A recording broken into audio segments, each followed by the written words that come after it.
across the UK. On DAB+, on your smart speaker, on your smart TV, and on your side. This is Talk.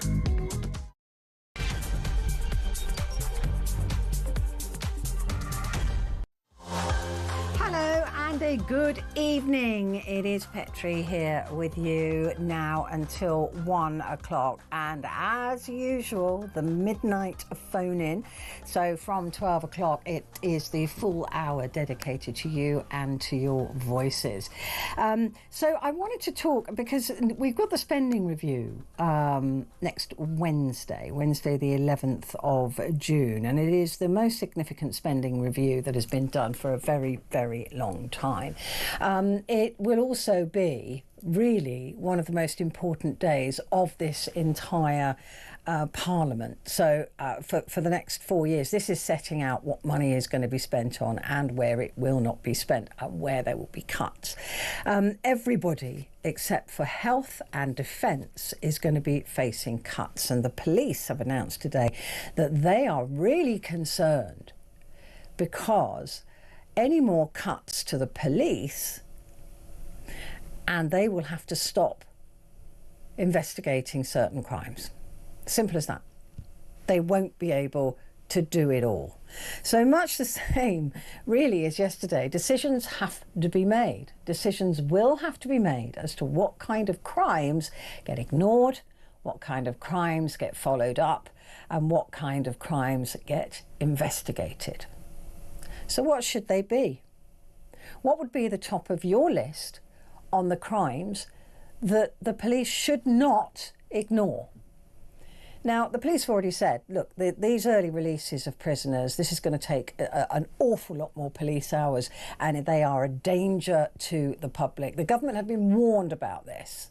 So the first tranche of prisoners that come out and hurt somebody, well, I think they already have, but, you know, that is on the government. They have been told that there is not enough money in policing, there's not enough police, and they can't do everything that they're being asked to do.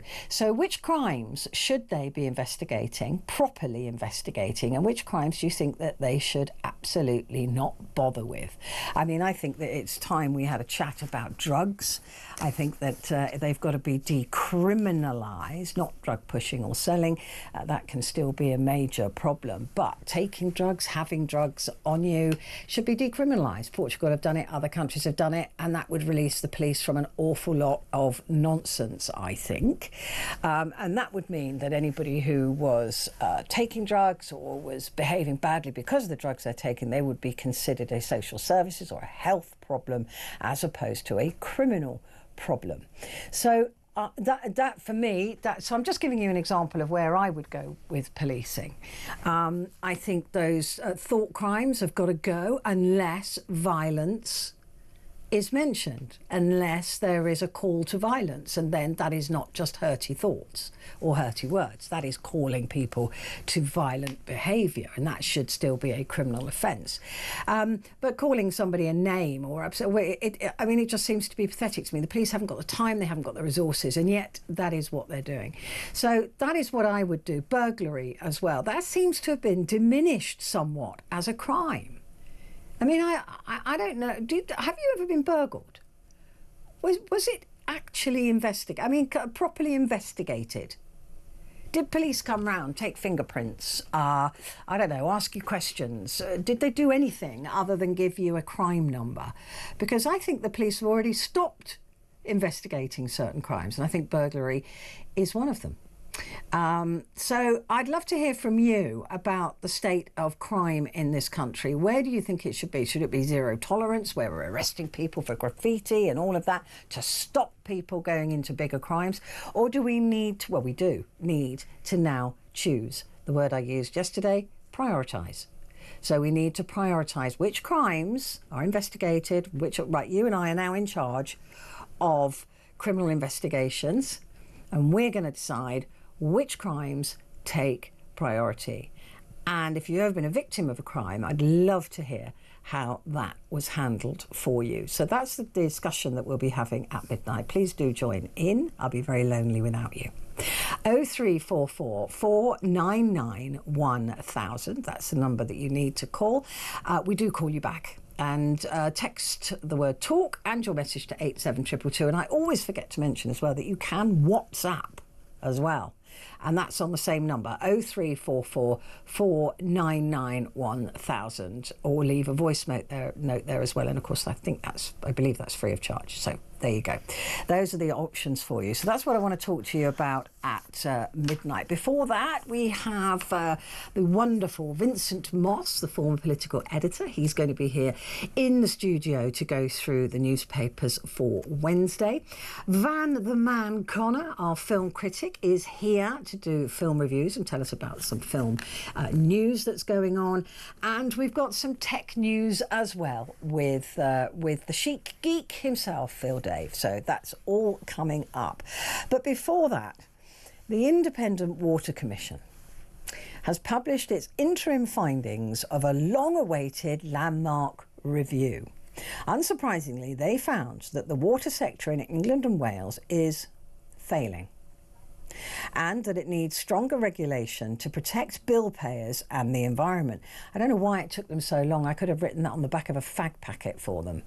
In the review set up by the government last October, following public outrage about sewage spills and rising costs, they called for a reset of the water sector with a clearer direction and better approach to long-term investment. Blah, blah, blah. But what will this review actually achieve? And really, why are we in such a mess? It's water. It's fundamental to life. It's pretty much the most important thing that this country provides for us, isn't it?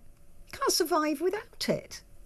And yet, we seem to be treating it like it's nothing and letting water companies get away with disgusting behaviour that they know is cheap. It is cheaper for them to take the fine for sewage spills than it is for them to clean the water. They've got shareholders. They borrow money. Thames Water borrowing money to give to shareholders. It is an absolute disgrace. So what is going on? Let's talk to Hugo Fernley now, who's a communications lead at We Own It. Hugo, a very good evening to you. Thank you for joining me. I can't get my head around this absolute unmitigated disaster that the government seem to sort of shrug their shoulders at and look after the shareholders rather than the people of this country.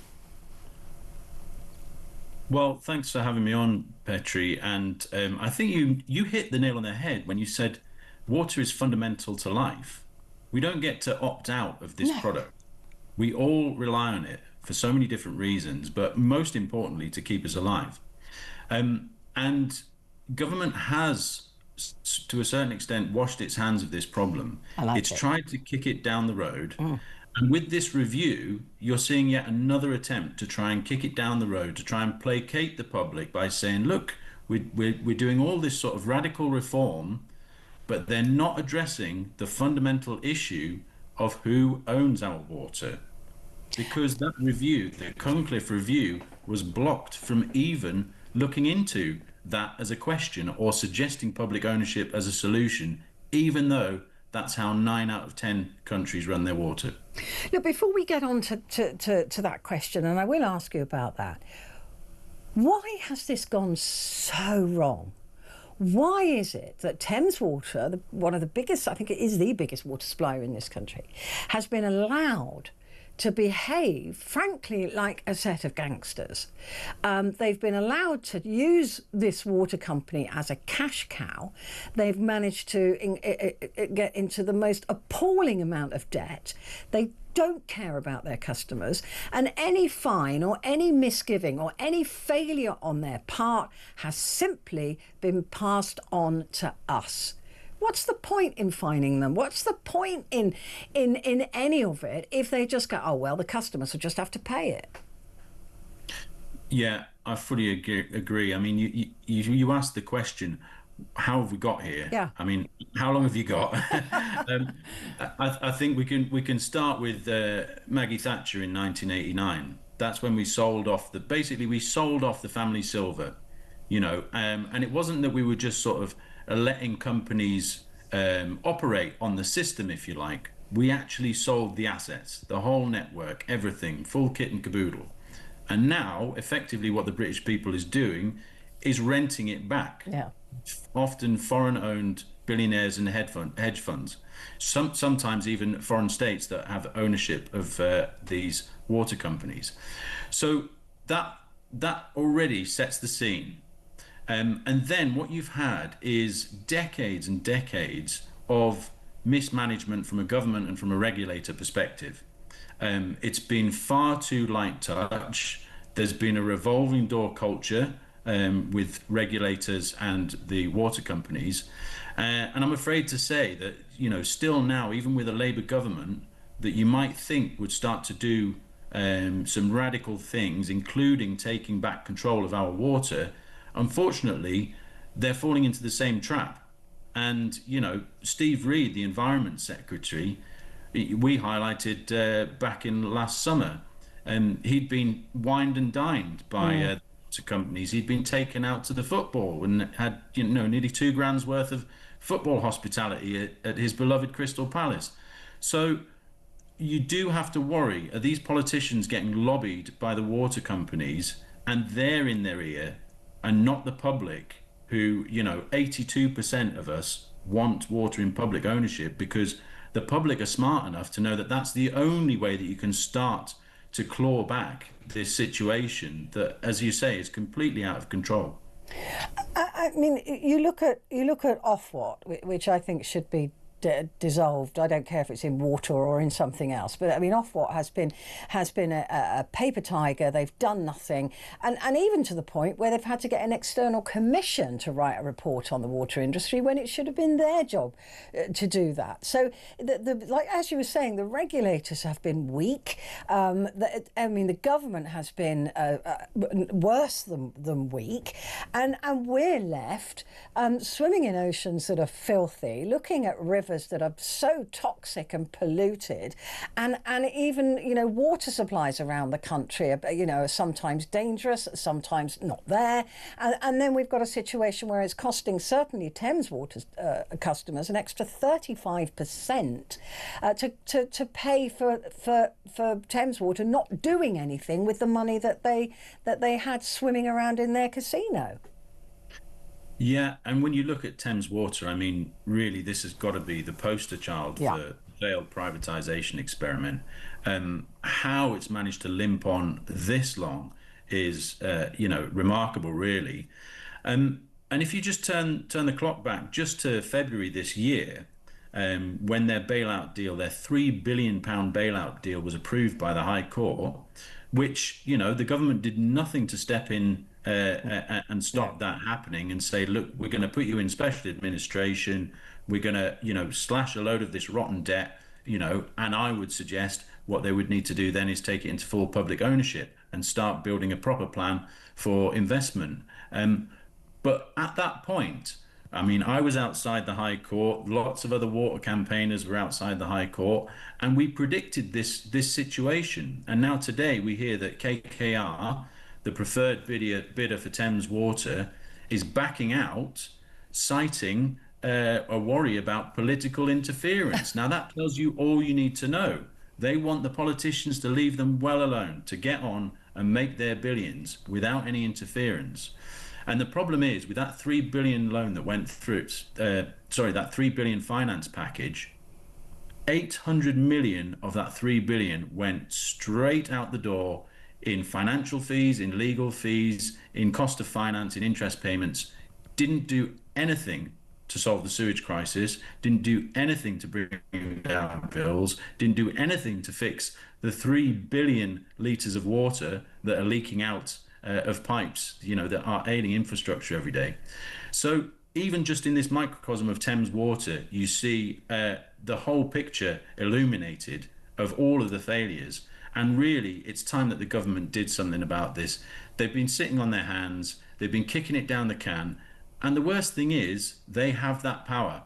Steve Reed has the power of special administration. That was the power that was used when they brought Network Rail into rail track into Network Rail, and turned that around. It was the same powers that Steve Reed has now. He can step in with Thames Water, with failing water companies, and there's a few that are going to fall if Thames Water falls. There's a few in line.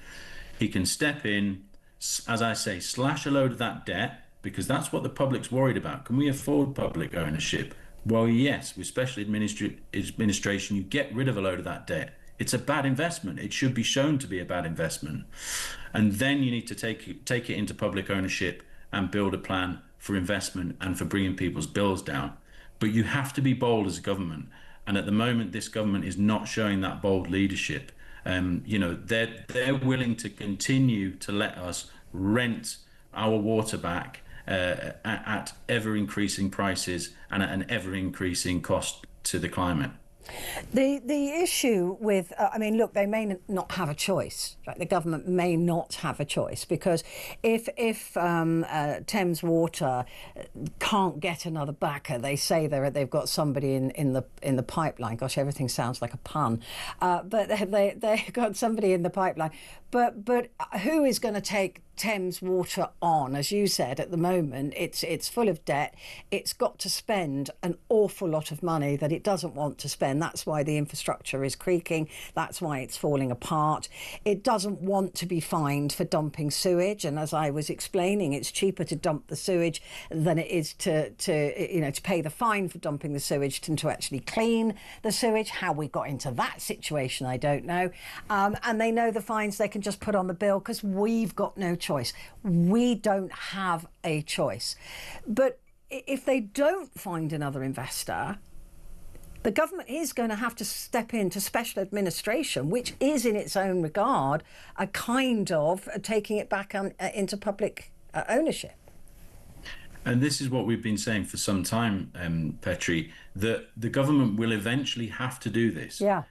There's an underlying reality that cannot be ignored. And so much better to do it early on with a proper plan in a staged way than try and pick up the pieces when you've already thrown good money after bad, in terms of that 800 million that went straight out the door, and all the other money that's being spent.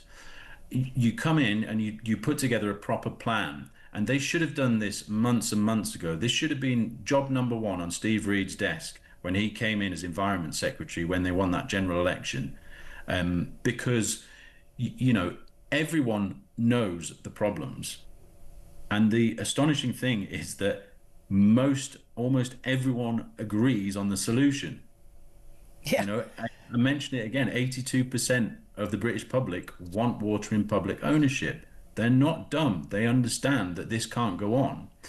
And the fundamental underlying business proposition is flawed, because what the water companies have done is effectively get into a situation where they've managed to create a state-sanctioned Ponzi scheme. Yeah. What they've done since 1989 is racked up over 60 billion of debt, and at the same time they've used that debt to pay out over 85 billion in salaries and dividend payments.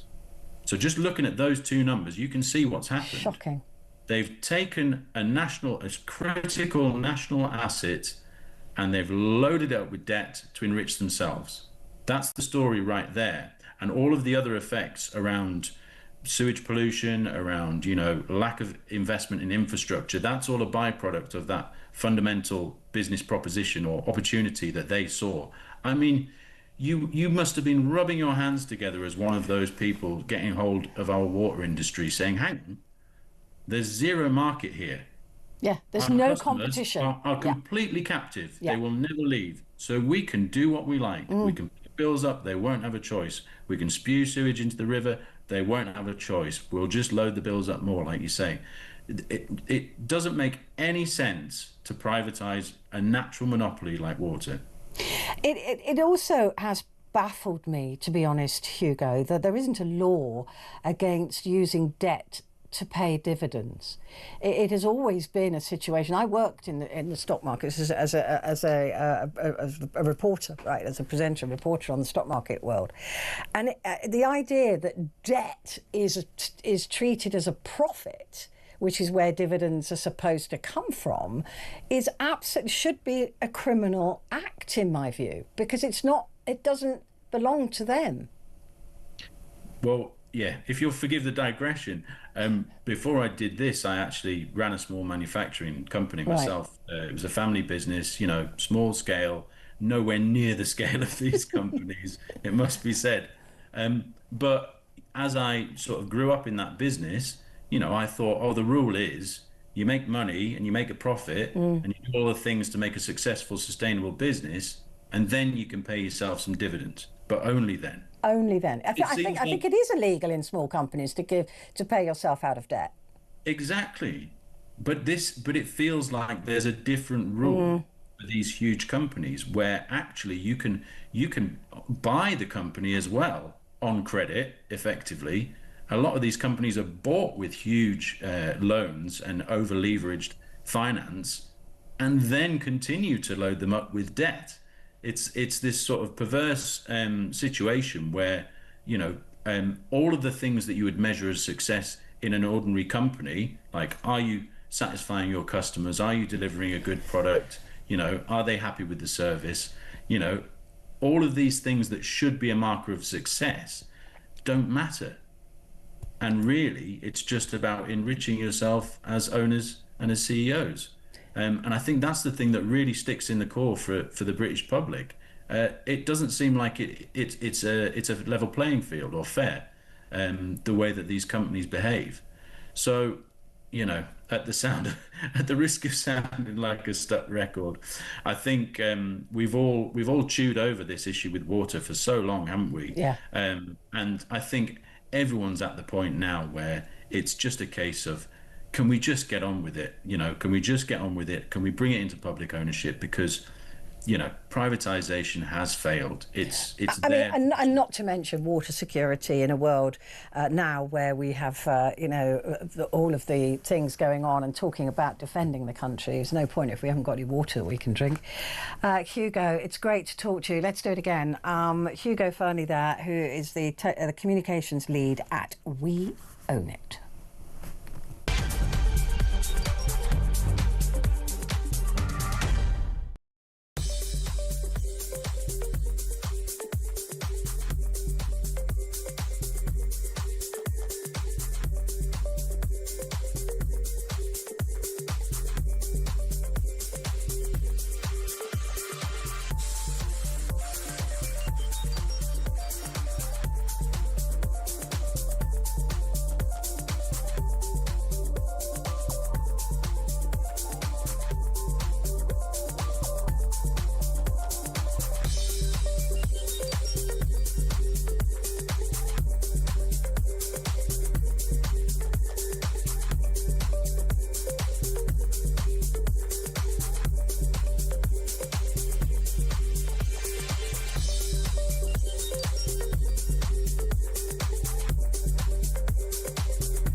Across the UK, on DAB+, on your smart speaker, on your smart TV, and on your side.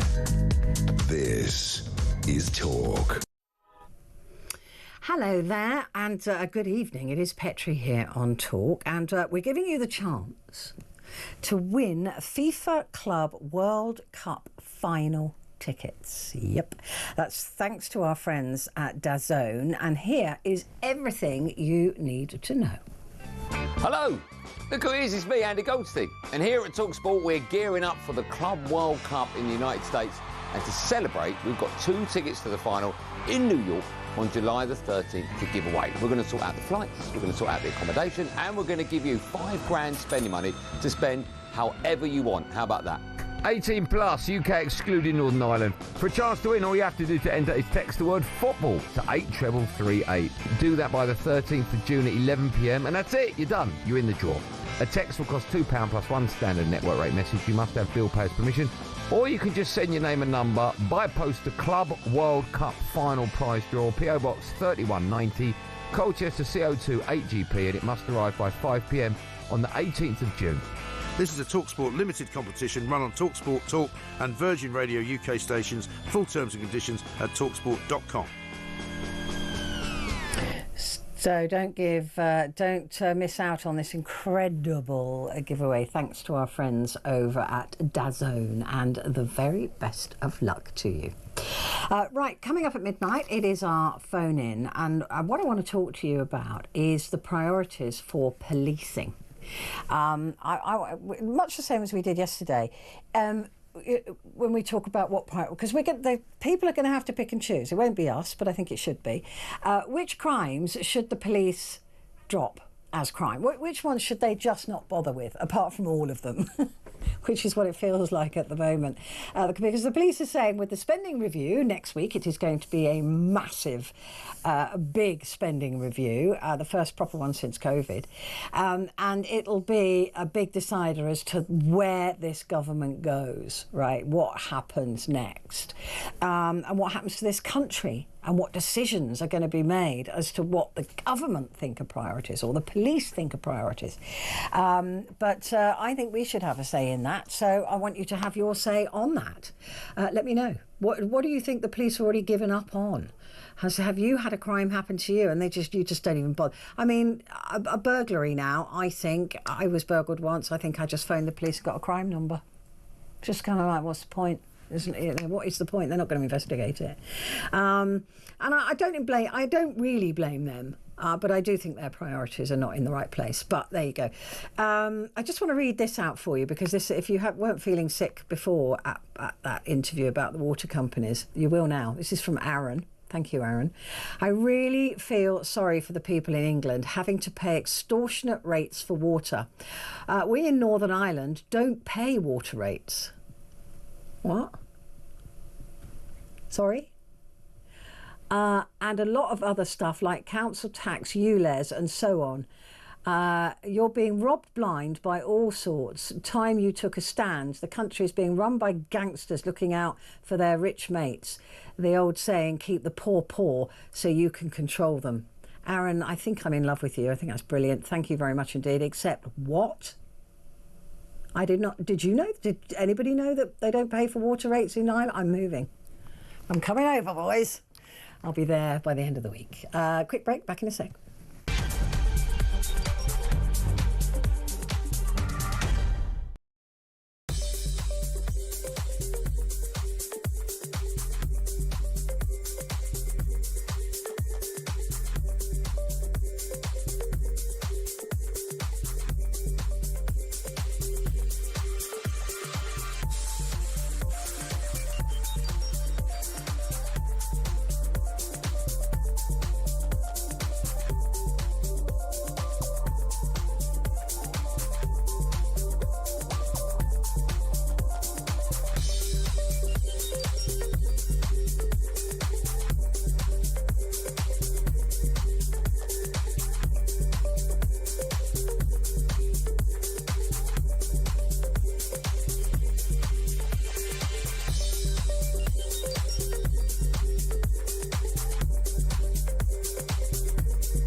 across the UK. On DAB+, on your smart speaker, on your smart TV, and on your side. This is Talk. Hi there, this is Talk and it's Petrie here with you until 1 o'clock. Coming up at the top of the hour is the former political editor Vincent Moss, and before him is Van Connor. So we'll be looking at films. But right now we are looking at tech with the chic geek, Phil Dave, who... Hello, you're looking very chic this evening. Hi. Look at you. Thanks. Look at you. I tried. Well, I thought I had to make an effort for you, Lady Hosken. Well, absolutely. I wish everybody had the same consideration, to be fair. Not everyone is as desperate for attention as I. Fair enough. Fair comment. Let's talk about audio domes. I know this doesn't necessarily sort of sound that exciting when you first hear it, but actually what scientists have done now is they've managed to develop this, what they call innovative 3D audio dome, that basically uses high fidelity speakers, or of course hi-fi, as most of us know them, speakers, to create this sort of immersive auditory experience. Now you'd be forgiven for thinking, what the heck does that mean? But what they've done is that if you could sort of picture a sort of spider's web, if you like, of speakers all over the place that will sort of basically give you the impression that the sound that you are listening to submerges you within a certain sort of audio world, if you like. So let's just say, hypothetically, we are standing at the foot of Niagara Falls, because you might get a bit wet. But let's just say you're standing sort of at the perimeter of Niagara Falls listening to the water trickling down over the as it drops over the edge. And when, I don't know whether or not if you've had the privilege of being to Niagara Falls, but I have, and when you actually listen to it, it's like a sound like no other. So to submerge yourself in that kind of world, it's very hard to explain unless you've actually been there. Well, now scientists reckon that with this three-dimensional audio dome technology, you would actually be able to experience what sound would feel like, because you'd hear everything surrounding you. I guess the best way of saying it is, you know, have you ever seen these horror movies where you sort of hear in the corner of your ear like a twig snap or something as someone's creeping up? Well, now you'd be able to sort of almost with pinpoint accuracy hear where that twig is being snapped. Where it's coming from. Yeah, exactly. So that's what this technology is. I just thought it was fascinating because but does that mean you have to be surrounded by speakers? Because that's just surround sound, isn't it? Or is this something different? Technically, yeah, I suppose at the moment, because it's this 3D dome, if you like. But I sort of thought, I got a bit excited at the prospect. If you think about sort of, it's about the same breakthrough as when surround sound first came out. And so I don't know whether or not if you have ever owned surround sound or whether you've been lucky enough to experience surround sound, but surround sound is typically 5 speakers. You have 2 in the front, 2 in the back, and a bass speaker. And what that does is it sort of gives you this impression, sort of depending if films are Dolby Digital compatible, which means that they have the surround sound compatibility, they will sort of give you, if you like, a bit of an immersive experience. But this goes that one step further, which is sort of saying that your ears would be unable to tell the difference that you are actually listening to speakers compared to actually sort of being in that real scenario. That is a step forward. That's our friends in Canada. I love the lovely Canadians that have developed that. They have, yes. They would, absolutely. And as I said, hence the reason I compared it to Niagara Falls. Absolutely. But it just sort of feels, well, I suppose the people in New York get a bit upset if I implied that Niagara Falls belongs exclusively to Canada, but of course there is an American side to it. But even so, what a point is I'm trying to make is that, you know, if you could try and think now that we live in a day and age where, of course, virtual reality, where you're submerging yourself into a surrounding, is kind of mastered visually, but it's not been quite mastered sound-wise. And now this is a step forward, and I think this will revolutionise it. And before long, when you are ultimately sort of experiencing immersive technology, this will make it that one step closer to reality. So we're basically nearer to never being able to determine whether or not we're in the real world or a make-believe world. I mean, that is. I'm never in the real world, Phil, as you know. No, never. You live in the Hosken world. I live in the Hosken universe. It's a fun place to be, though. It is a fun place to be. I think so. Thank you. This I'm not. You're going to have to explain this to me. A tattoo that is applied. Well, it's not really, is it? I was going to say tattoo is a bit of a strong word because tattoo implies that it's permanent. It's but not anyway, quite it's something permanent. that's stuck to somebody's forehead, and it monitors whether workers are getting mentally overloaded or not. Yes, I feel as though that sort of if they really want to put this to the test, that maybe they should come and test this at Talk Towers and just to see whether or not actually it is reaching its capacity. But researchers at the University of Texas in Austin, what they've done is that they've developed this, what they class as flexible wireless e-tattoo. So as you rightly identify, it sits on the individual's forehead like so, and it is being monitored by the the electrodes that they use for things like EEG and EOG and echocardiograms and all that malarkey. So it actually is monitoring brain activity, and I'm guessing it's sort of helps a little bit with AI. But what they do is they analyze data to see how an individual's brain activity indicates whether or not they've reached what some people rather crassly call burnout. And I suppose what it does is the idea is supposed to warn the individual who is wearing the e-tattoo that they are on the brink of sort of getting to that critical mass before it actually happens. Now, I'm going to level with you. I mean, as much as I don't dislike the idea, especially as there are some people who probably are a bit incapable of when they've reached their capacity. Hello. Versus actually those who sort of probably think, okay, enough already, I need to have a lie down. So I don't completely mind it if the actual technology helps someone to realise that they're not necessarily sort of getting the most out of their ability because they're overtired. Yeah, but you know how this is going to be used, right? Yeah, I mean, this is going to be used by ruthless bosses to make sure that you are working at capacity at all times. I mean, there's that. But also, let's not forget, sort of like with things like Neuralink now, which of course is Elon Musk's brain chip. No, I know, but I knew you'd like that. But the more that you sort of think about technology that works with the brain, is this just one step nearer to mind control? And that's what I don't like. So I think that most of us have the ability to be able to, and I'm speaking as someone who loves technology, I think most of us have the ability to be able to determine, actually, you know what, enough's enough already. Maybe I need to go and have a lie down, which reminds me, I'll see you next week. You've had enough already. No, I don't like this. I don't like it because of the other uses. If it was, this is lovely. Scientists think of the lovely things that things can be used for, and then you've got bosses who think of the nasty things that they can be used for. Now, I don't think that's the same with our bosses, to be fair. No, of course not. But they wouldn't want a brain type thing on there because they just walk around with clipboards. So no, because then they know how knackered we are. They're not overloaded, really. But I have to say, though, for around $200, which is roughly, I guess, 175, 180 pounds, roughly, it's not the most expensive technology if you are worried about your mental capacity. But as you say, if there are some of those out there who want to use some sort of sinister control, maybe not.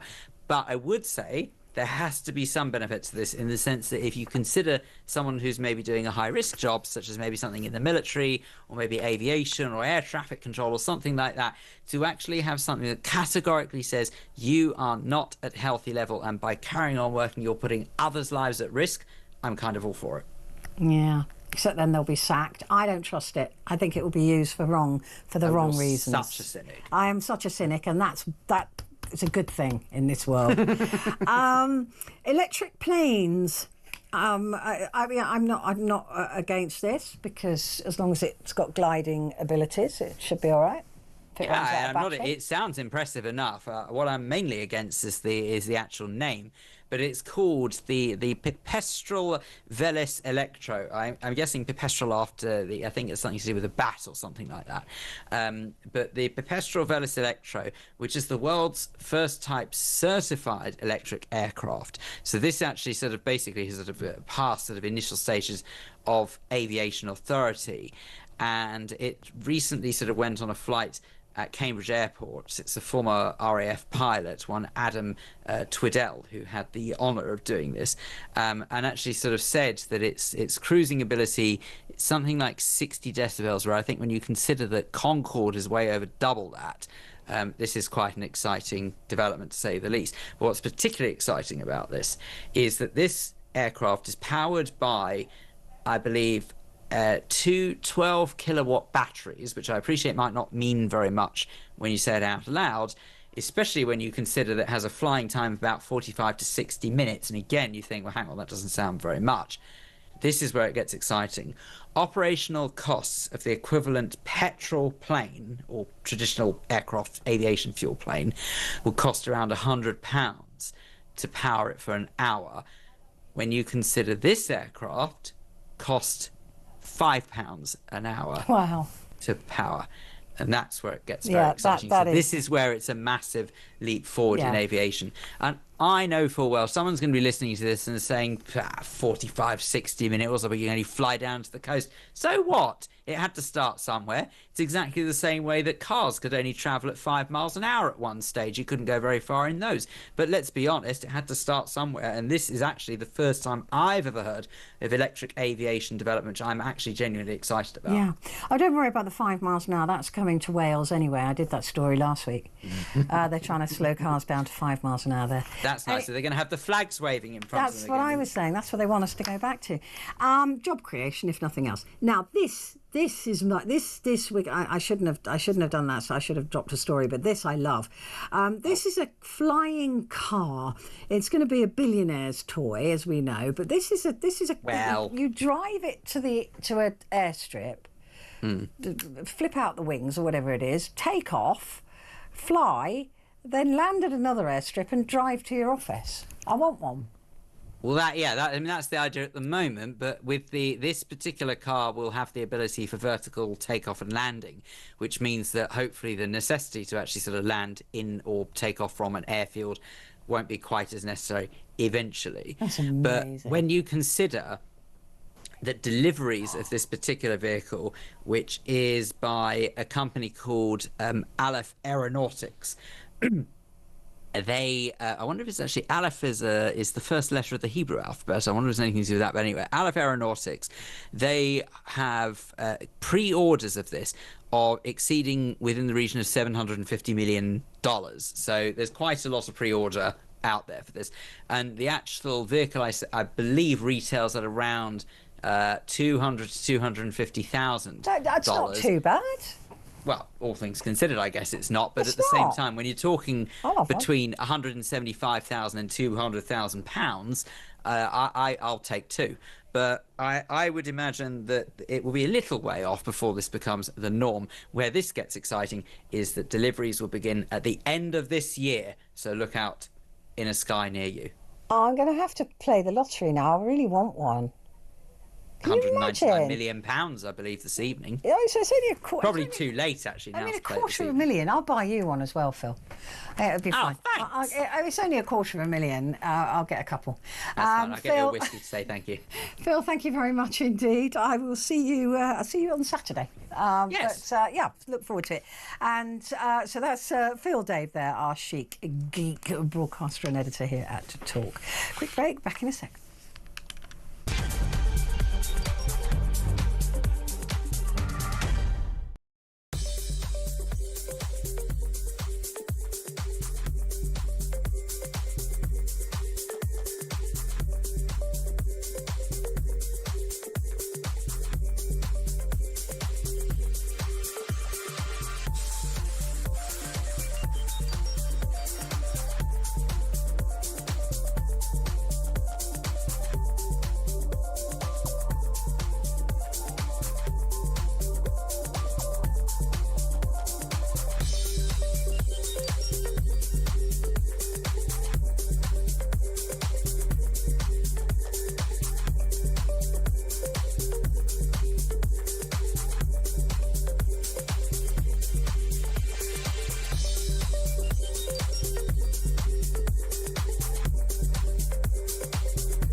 the UK. On DAB+, on your smart speaker, on your smart TV, and on your side. This is Talk. Hi there, this is Talk, and just a reminder that coming up at the top of the hour is Vincent Moss going through the newspapers for tomorrow. But right now, it is Van the Man Connor, our film critic. Hello, darling, how are you? I'm all better for speaking to you, Petrie, as always. How are you doing, lovely? I'm all right, yeah, not so bad for it's Tuesday, and I keep getting the days wrong this week. It's not good. Talk to me about the Salt Path. Well, I'm going to start you off with an absolute heartbreaker this week. Have you heard of the novel of this? This is No, a I best-selling don't know memoir of the same name. Best-selling memoir by Raina Wynn. This is her story. She's played in the movie by Gillian Anderson. The general premise is a true story memoir about middle-aged couples sort of in their late 50s, early 60s. They're played for the screen by Gillian Anderson and Jason Isaacs. They are a couple, and he has been diagnosed with a terminal illness, a rare terminal illness.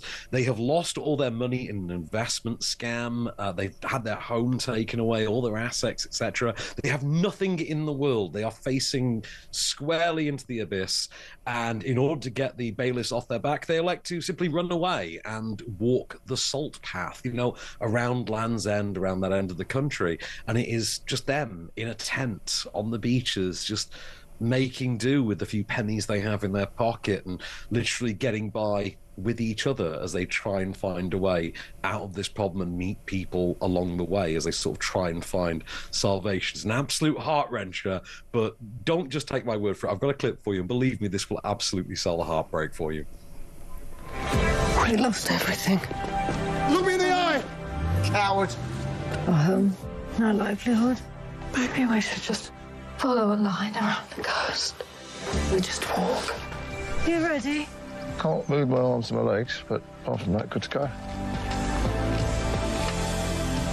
We've done extensive tests. All we can do is give you guidance. You should take me back to the shop and get a different one. I don't want a different one. Look, she is incredible, but I'm not sure I'm ready for that much of a heartbreaking film. I think it might depress me. You're not, Petrie. I promise you're not, because I know I wasn't. Really? Yeah. I sat and watched. They were good enough to give me a screen link to watch this at home, and I'm very, very glad they did, because if I'd watched this in a room with other film critics, it would have been awkward. Did you disgrace yourself with floods of tears? It would have been myself and a lot of people of the age of the characters in the film absolutely weeping. Just sobbing, yeah. Sobbing. Well, if I need a good sob, I know what to watch. That's at cinemas, is it? This is absolutely essential, and believe me, check this out. Great performances from Isaac and Anderson, but it's just this wonderful story of just adversity and perseverance and strength and love. Yeah. And I say those performances, absolutely wonderful, worth the movie on their own, just for the performances. But the story is just heartbreaking, harrowing stuff, and also kind of true to life in that sort of I, Daniel Blake way. We know this happens kind of thing, and seeing it depicted, a whole different thing. Yeah, they are wonderful, and I would watch it for them. I'm not so sure about this one. Karate Kid Legends. I'm not going to lie, there's a moment in this in which I got misty-eyed. I'm not going to lie. You are soppy, though. I am a big sop. I learned that this past week, clearly. So, Karate Kid Legends, which is a sort of Lego sequel to the Karate Kid series, is an epilogue to Cobra Kai. It's a part 4 to the Karate Kid trilogy, which weirdly already had a part 4, but we kind of like to forget that happened, despite the fact that it starred a 2-time Oscar winner, but never mind. So, the basic premise here is you've got a newcomer character named Li Fong. He's played by Ben Wang. He's the result of a global search for a martial arts, up and comer who could act at this age. He is a high school age, young man who is taken from Beijing to New York when his nurse mother gets a new job at a New York hospital. He goes there, and no sooner has he arrived than he sort of makes friends with the owner owner of the local pizza shop and his age-appropriate teenage daughter with whom he forms a sort of love interest thing. The pizza shop owner is a sort of fallen prize fighter, gets into the ring to try and save the pizza business, very quickly gets Rocky Ford out of there, before you can say Apollo Creed, that kind of Rocky Ford out of there. And the only way to save the business is, wouldn't you know it, to enter a karate tournament. So he turns to his teacher, Jackie Chan, from the 2010 remake of Karate Kid. But of course, he needs something a little bit more than what Jackie Chan can teach him. And that's where the title starts coming to play, because there's only one other man in the universe who can help him, to which I defer to this clip. He spent the whole night talking about you. The boy who put purpose in his life. I appreciate you coming all this way, Mr. Han, but my life now, I can't just pack up and head to New York. I mean, there's plenty of good dojos. I want Lee to learn Miyagi Karate. Lee means to me what you meant to Sensei Miyagi. I'm sorry, Mr. Han. I wish I could help you. You will. I can't. You can. You're not listening to me. I'm not coming to New York. I see you in the big app. Do we need this film? Do we need it? No. Will we enjoy it? Hell yes. Really? I'm not even kidding. I expected this to be kind of mid to upper. We went to an evening screening of this. We went to the evening premiere of this, and literally everybody in the room, by the end of this impressively truncated 90-minute, like about 94 to 96-minute film, by the end of it, we were all punching the air. We were feeling every moment. We were going with it. It's a very heartfelt, very touching, very funny film. It plays like Tokyo Drift in reverse, if you can imagine. So I know it's not, obviously it's not Tokyo, it's Beijing Drift in reverse, but you say Ben Wang, I think, is a really good lead. But weirdly, even though the film is about him, he's not the reason to see it. The reason to see it is threefold. It's the double act of Jackie Chan and Daniel San, and it's Joshua Jackson, Pacey from Dawson's Creek, from The Affair, from Fringe, from Mighty Ducks. Pick your poison on Joshua Jackson, but he is charming the hell out of this movie. He steals it for the first hour, and then the Karate Kid crossover Lego sequel stuff is only really the last half hour. What you've got is a film that I think is impressively its own thing while still really respecting what has come before. And that clip we've just seen is cut down, obviously, but in the full version, as they talk more and more about, what Miyagi meant to Daniel, etc., about mentors and pupils, about, mentors, proteges, etc., uncles, nephews, even. I was watching this thinking, if this goes on for another 60 seconds, I'm going to break. I'm going to break. I'm not going to lie. It shouldn't. I was expecting a 3-star film. I came out with like it's arguably a 3.5-star film, but it's like a 5-star time. I can't fault it. I can't wait to see this again. It's something I look forward to seeing on home releases. Every kick lands, every punch hits with just aplomb, every backflip you feel. It really works. And just to add insult to injury, there's this part early on in the film where they keep product placing Tekken 8, the video game. You get to the third act, and the whole thing is basically shot like a PlayStation game. And you would think that would be awful, but it works so well. I'm not going to lie. It's not. I don't think it's for me, but I think you would love it. Okay. I do All think. right. Well, I think do trust you. over. I do trust you. This, I'm not sure we need this one. Princess Diaries 3. You don't think we need a princess? Hey, princesses don't jangle, I believe was the term that Julie Andrews came out with in the first one. I'm all for this. I think these movies are actually quite fun. It's what I would rather have a Princess Diaries 3 than Legally Blonde 3. Put it that way. Like, as far as 3 equals go. And this is going ahead. Anne Hathaway is confirmed to be back. Like, the filmmakers have apparently been spotted. And this is the quote: castle shopping. They've been castle shopping in the Czech Republic for this, which, when you think about like jobs in the film industry, I've got a good friend of mine is a location manager who goes around and tries to find that is a locations great and job. movies. And I've got a bit like going around Europe looking for a castle for a Disney live action, threequel. That's got to be the greatest job in the universe. It's got to be. Or checking out villas. That would also be a great job.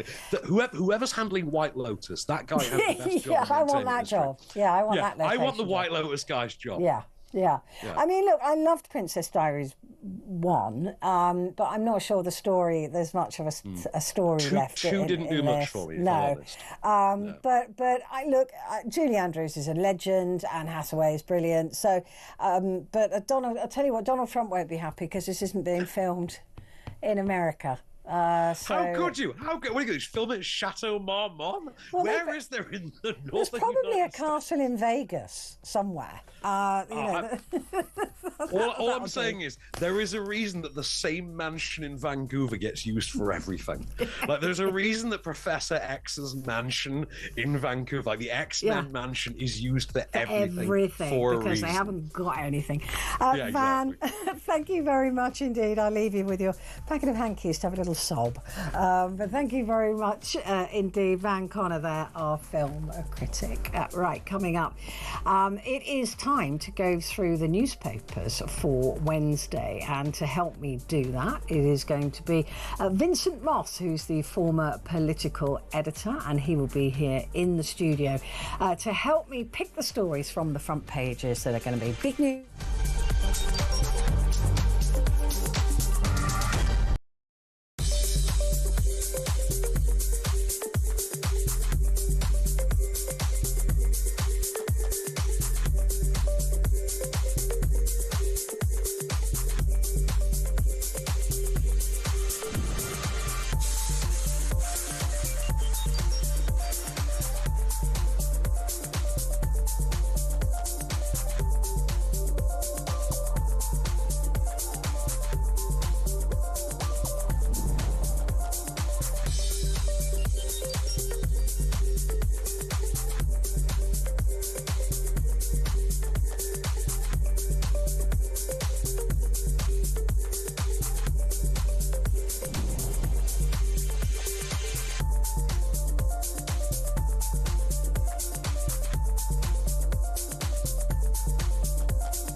Across the UK, on DAB+, on your smart speaker, on your smart TV, and on your side. This is Talk.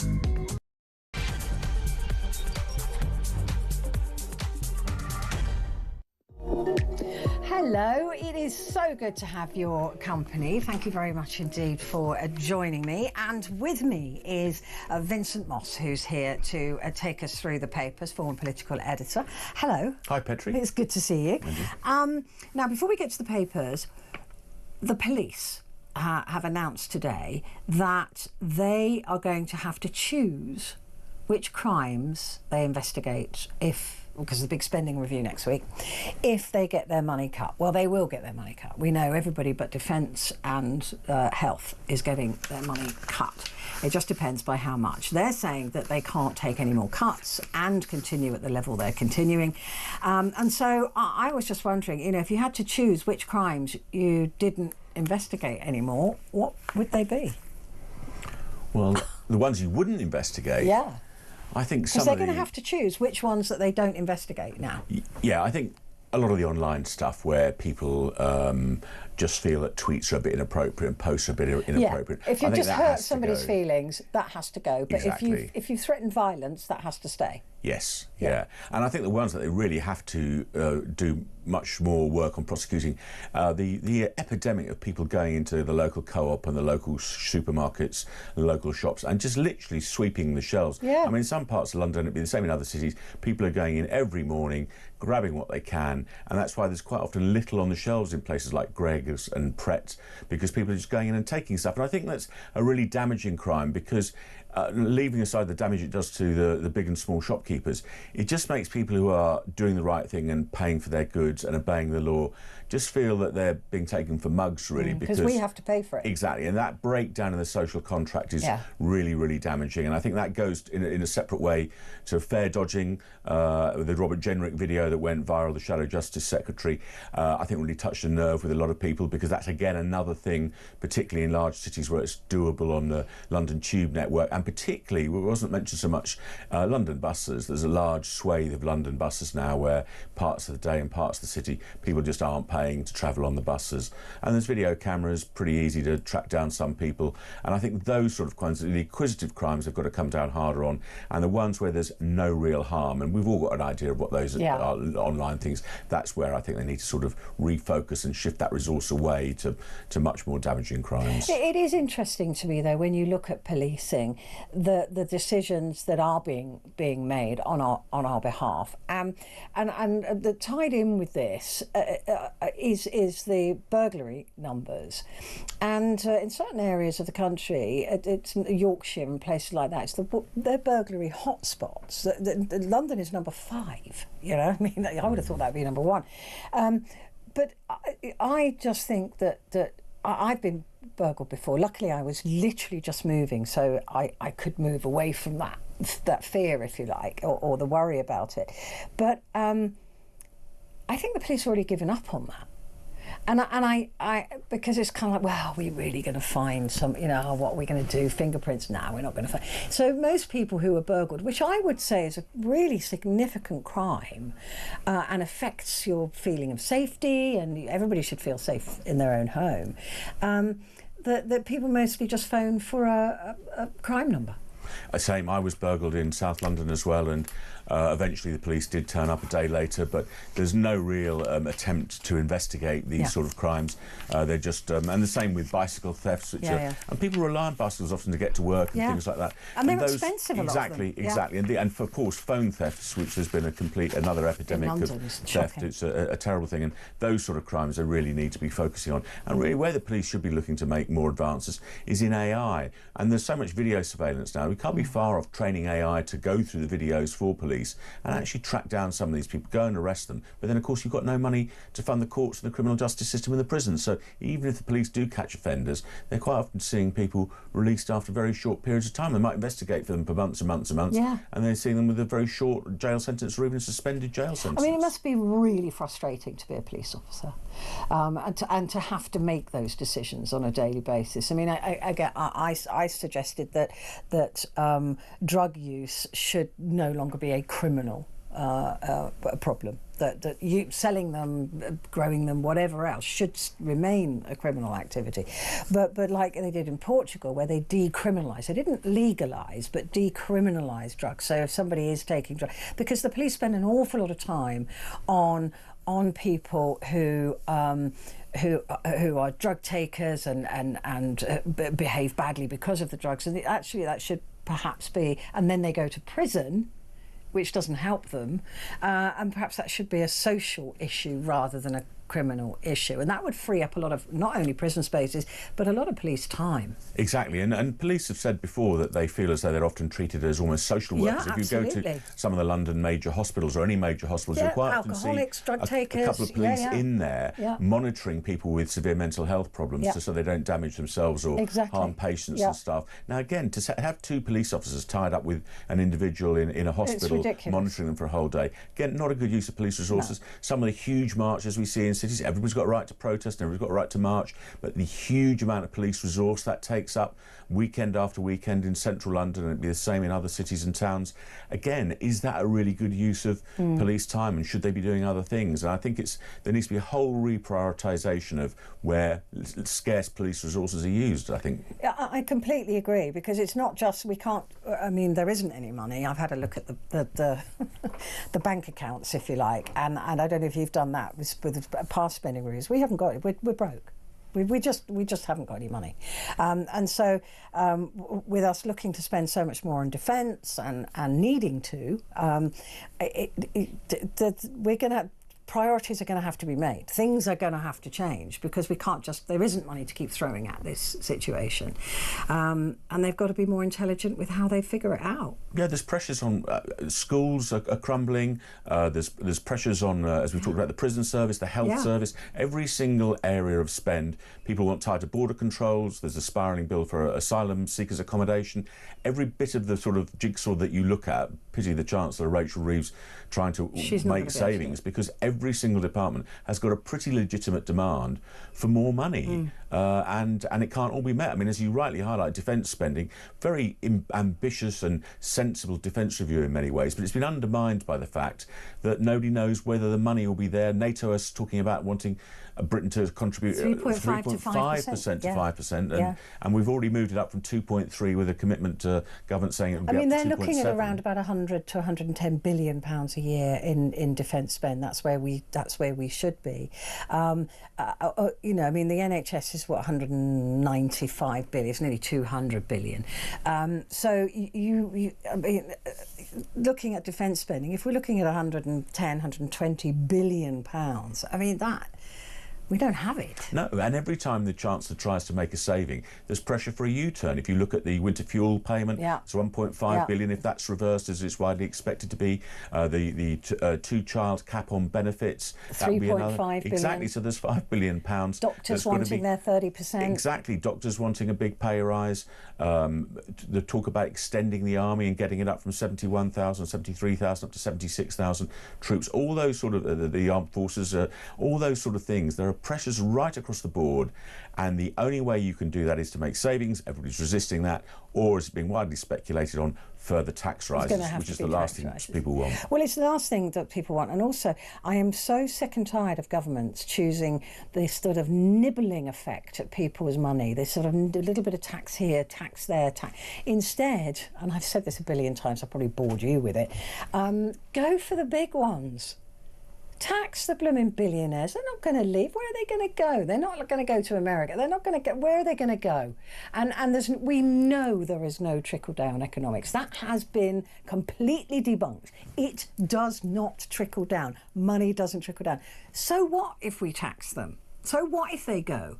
The money isn't trickling down anyway. So let's tax them. Let's tax those companies, those foreign companies that are here that go, oh no, we're offshored. No, sorry, it's a sales tax in this country.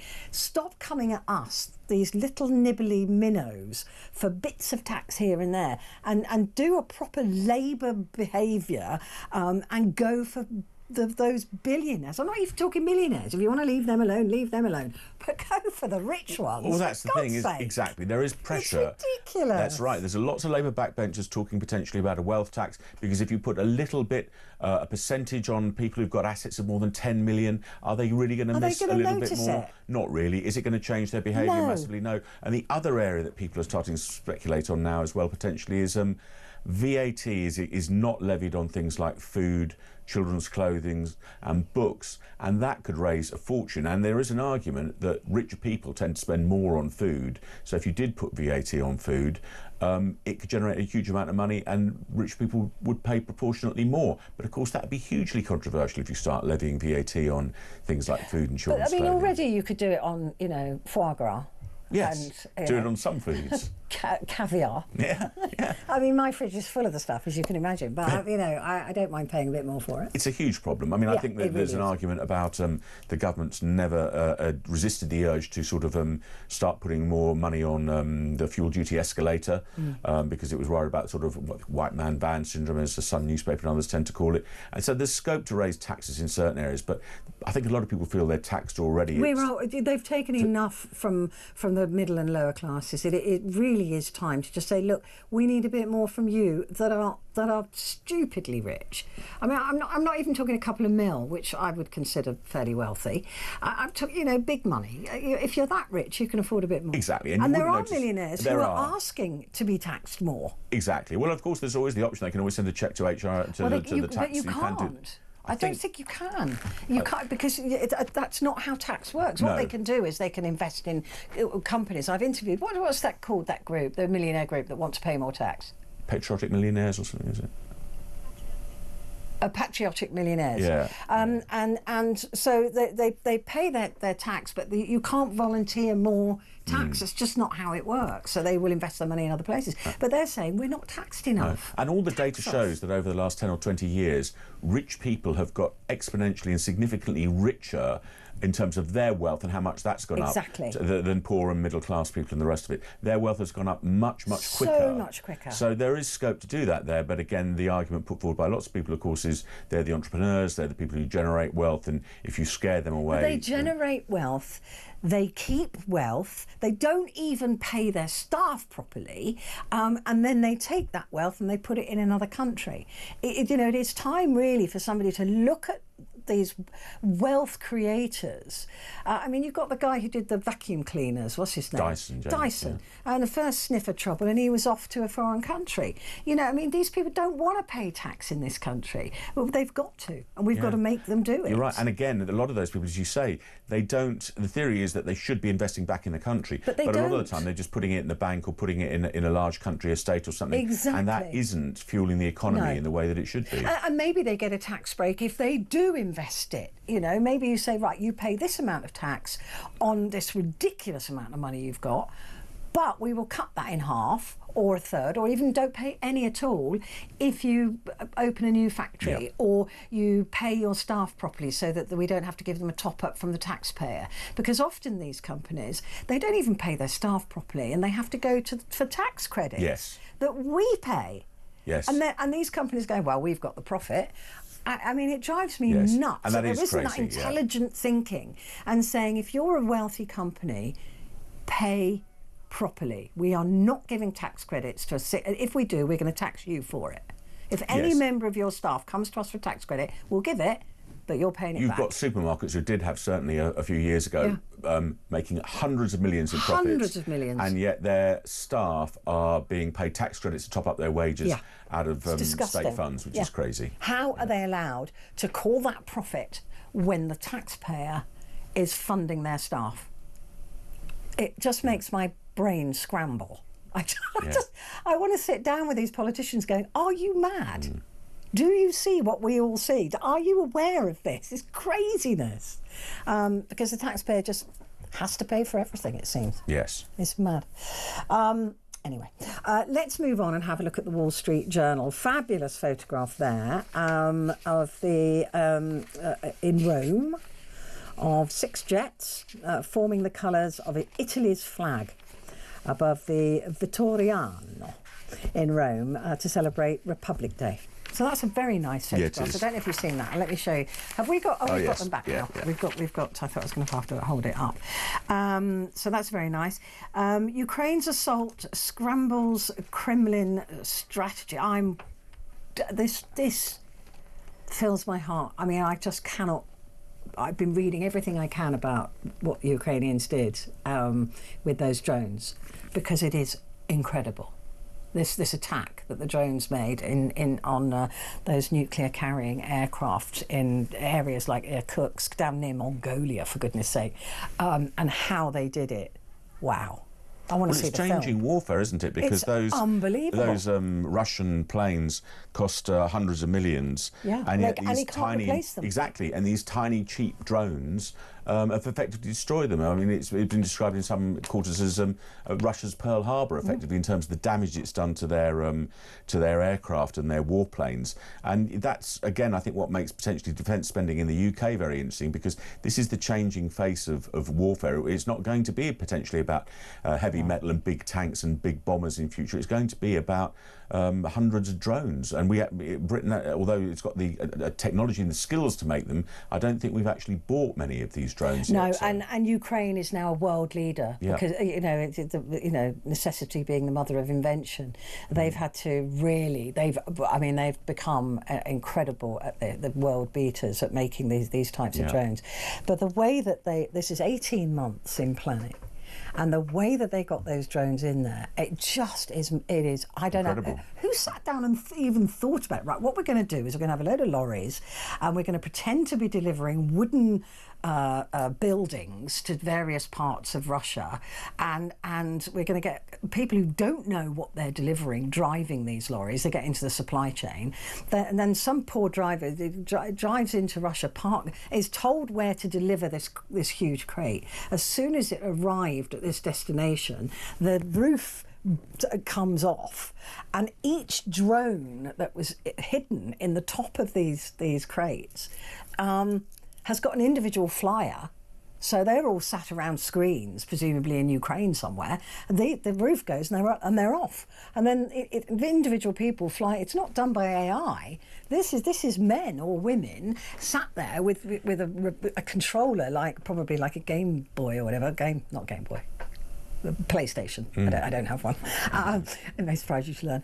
And then they target these planes. Yeah, and the video footage. It's unreal. If you'd not seen the videos, you probably wouldn't have believed that they could do it. So just incredible. You wouldn't believe it. And it's caused huge damage at a potentially critical time in the war, because had been rumours about Russia using the summer months to try and mount another assault. So a really important intervention, and just fantastic technology. I mean, just utterly mind blowing. And of course, they didn't tell Trump because they feared he would tell Putin. Yeah. And just think of what I've just said there. Ukraine couldn't tell their ally for fear that ally would tell Putin. Yeah. I can't even believe those words have come out of my mouth. What kind of word? It's a crazy word, right? Exactly. That you can't trust Trump. Yeah. Unbelievable. But look, it was an extraordinary thing. The trouble is that there is now major rumours, because Moscow's gone very quiet, and that they're going to strike with a tactical nuclear weapon. Yes, I mean, Putin will be under huge pressure to do something, and he has to do something, and that's what people are worried about. So there is a danger that the conflict escalates, and while that was an incredible... and they had every right to do it. These were nuclear-prepared aircraft, but Putin cannot repair them because they're so old that there are no parts. Yeah, so they can't even rebuild them. Exactly, and I think it's about a quarter of the fleet, wasn't it? I think so. It's a huge amount. Yeah. But an extraordinary war story that will be a film, and it will go down in history as one of the most audacious attacks. And also Ukraine has just attacked the bridge, the Crimea bridge as well. Yes, today. Exactly, a really important sort of supply line into Crimea. And psychological for Putin as well.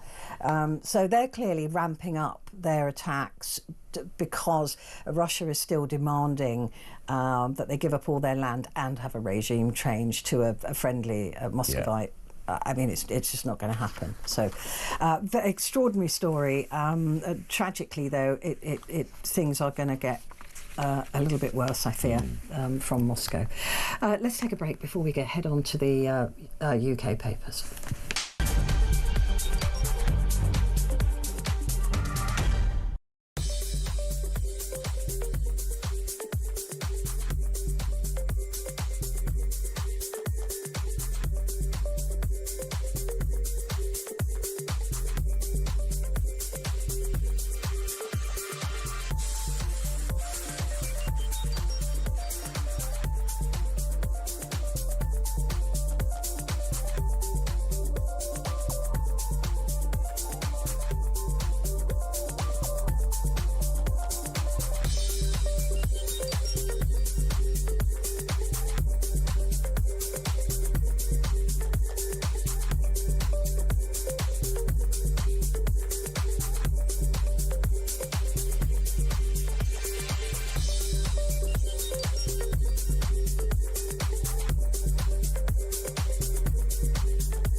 across the UK, on DAB+, on your smart speaker, on your smart TV, and on your side.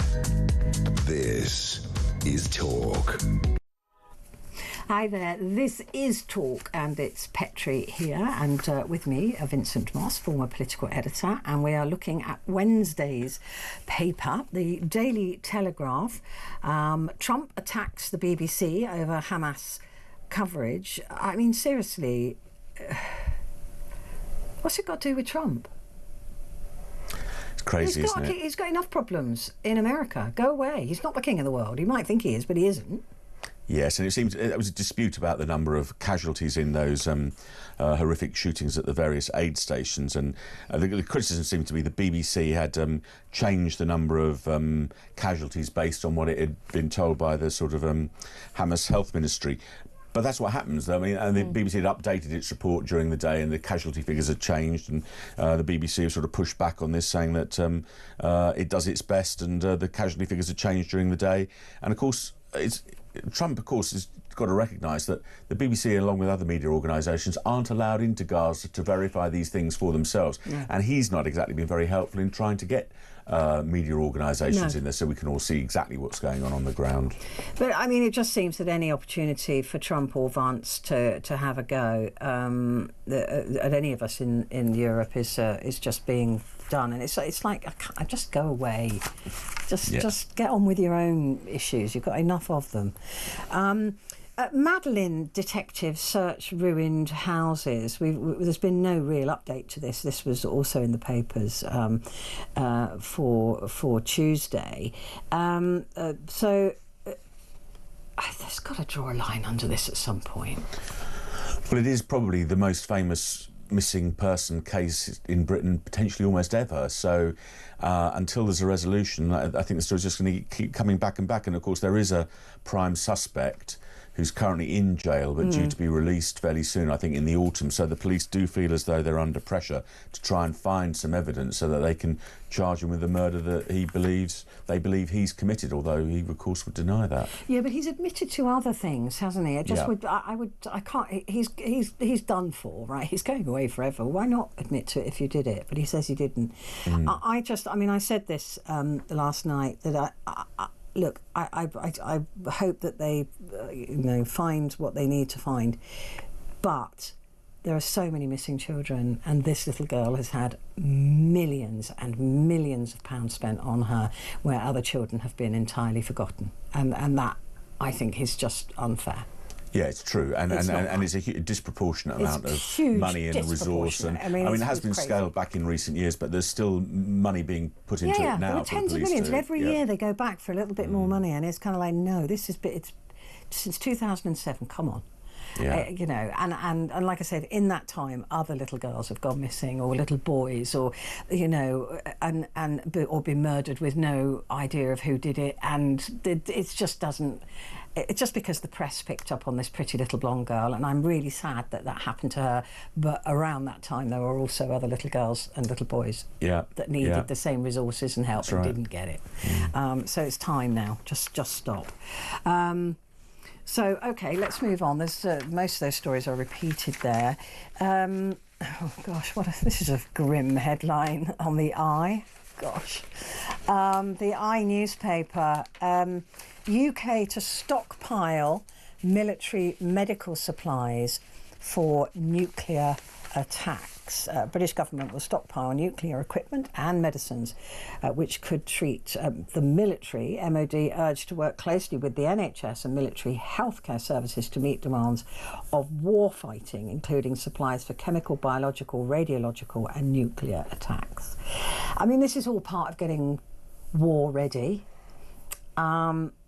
But again, Keir Starmer hasn't really told the country why.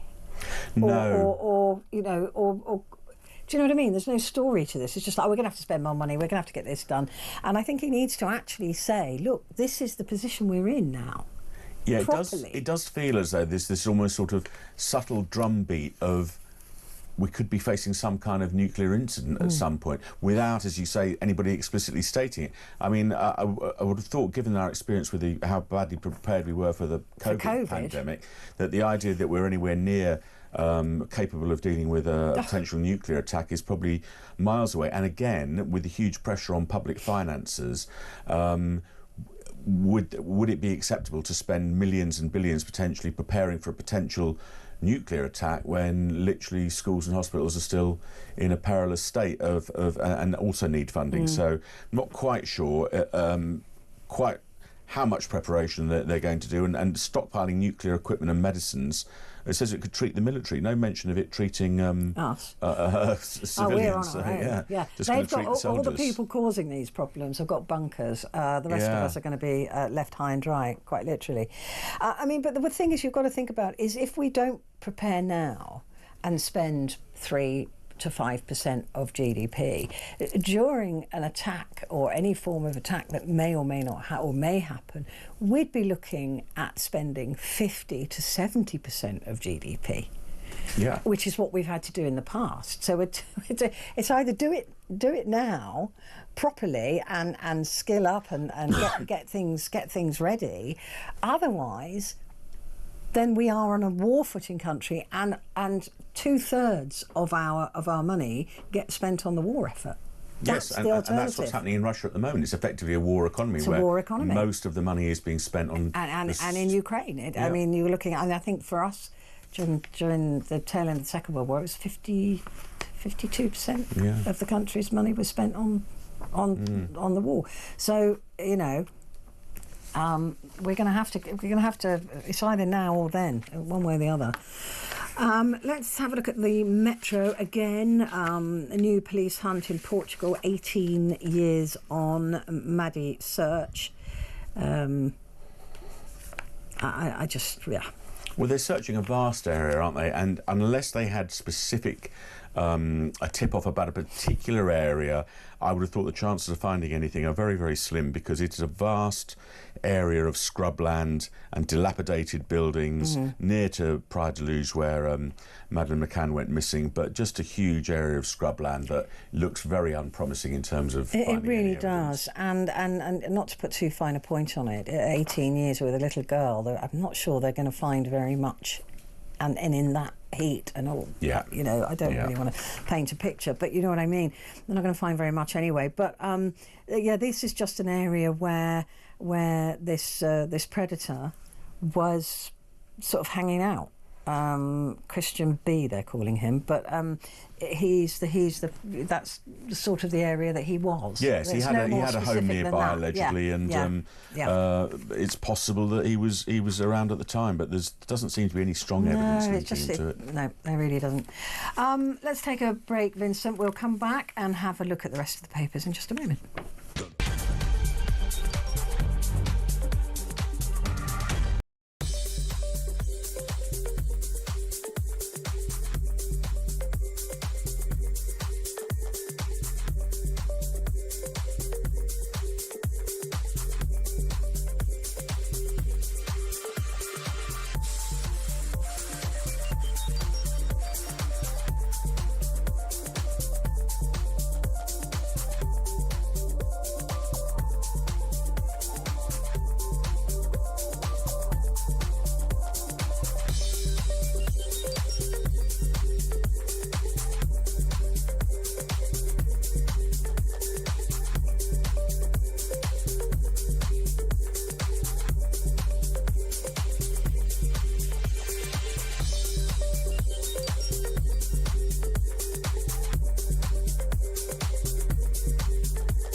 Across the UK, on DAB+, on your smart speaker, on your smart TV, and on your side.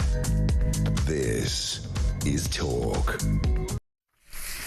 Hello there, this is Talk and it's Petrie here. With me is Vincent Moss, and we're going through Wednesday's newspapers. The Financial Times, Thames Water on brink as KKR scraps $4 billion rescue effort because they're annoyed that the politicians are saying, no, I'm sorry, you're not going to get bonuses. We're not going to allow you to have bonuses. So that clearly tells you who KKR are and what they actually wanted out of Thames, which wasn't to help us. That was just to make money.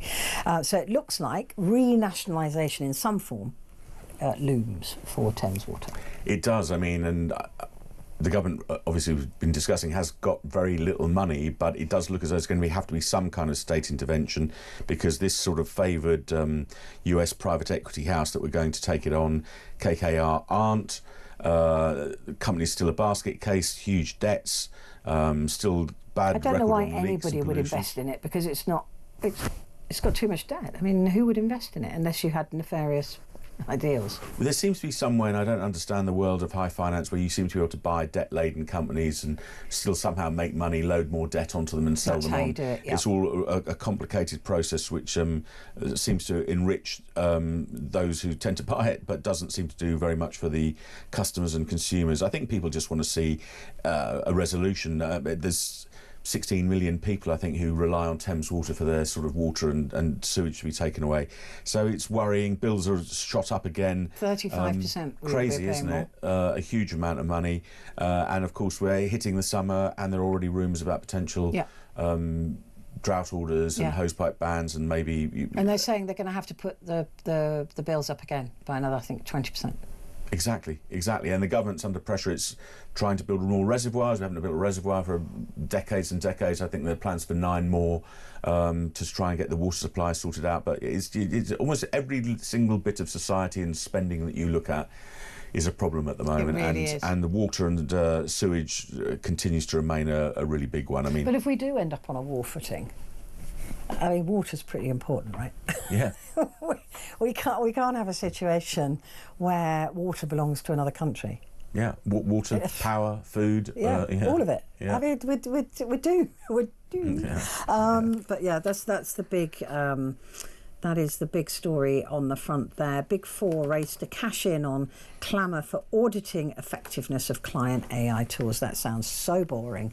I don't even think I'm going to look into that. The Sun newspaper, very handsome young chap on the front there. Love Island hunk fired over machete arrest. Good heavens, I don't know anything about this. Love Island star, is he? Is that what they call them now? I think so. Call them stars. Kyle Ashman, is that right? Yes. Was sensationally axed from the show last night after the Sun alerted bosses that he was arrested on suspicion of a machete attack.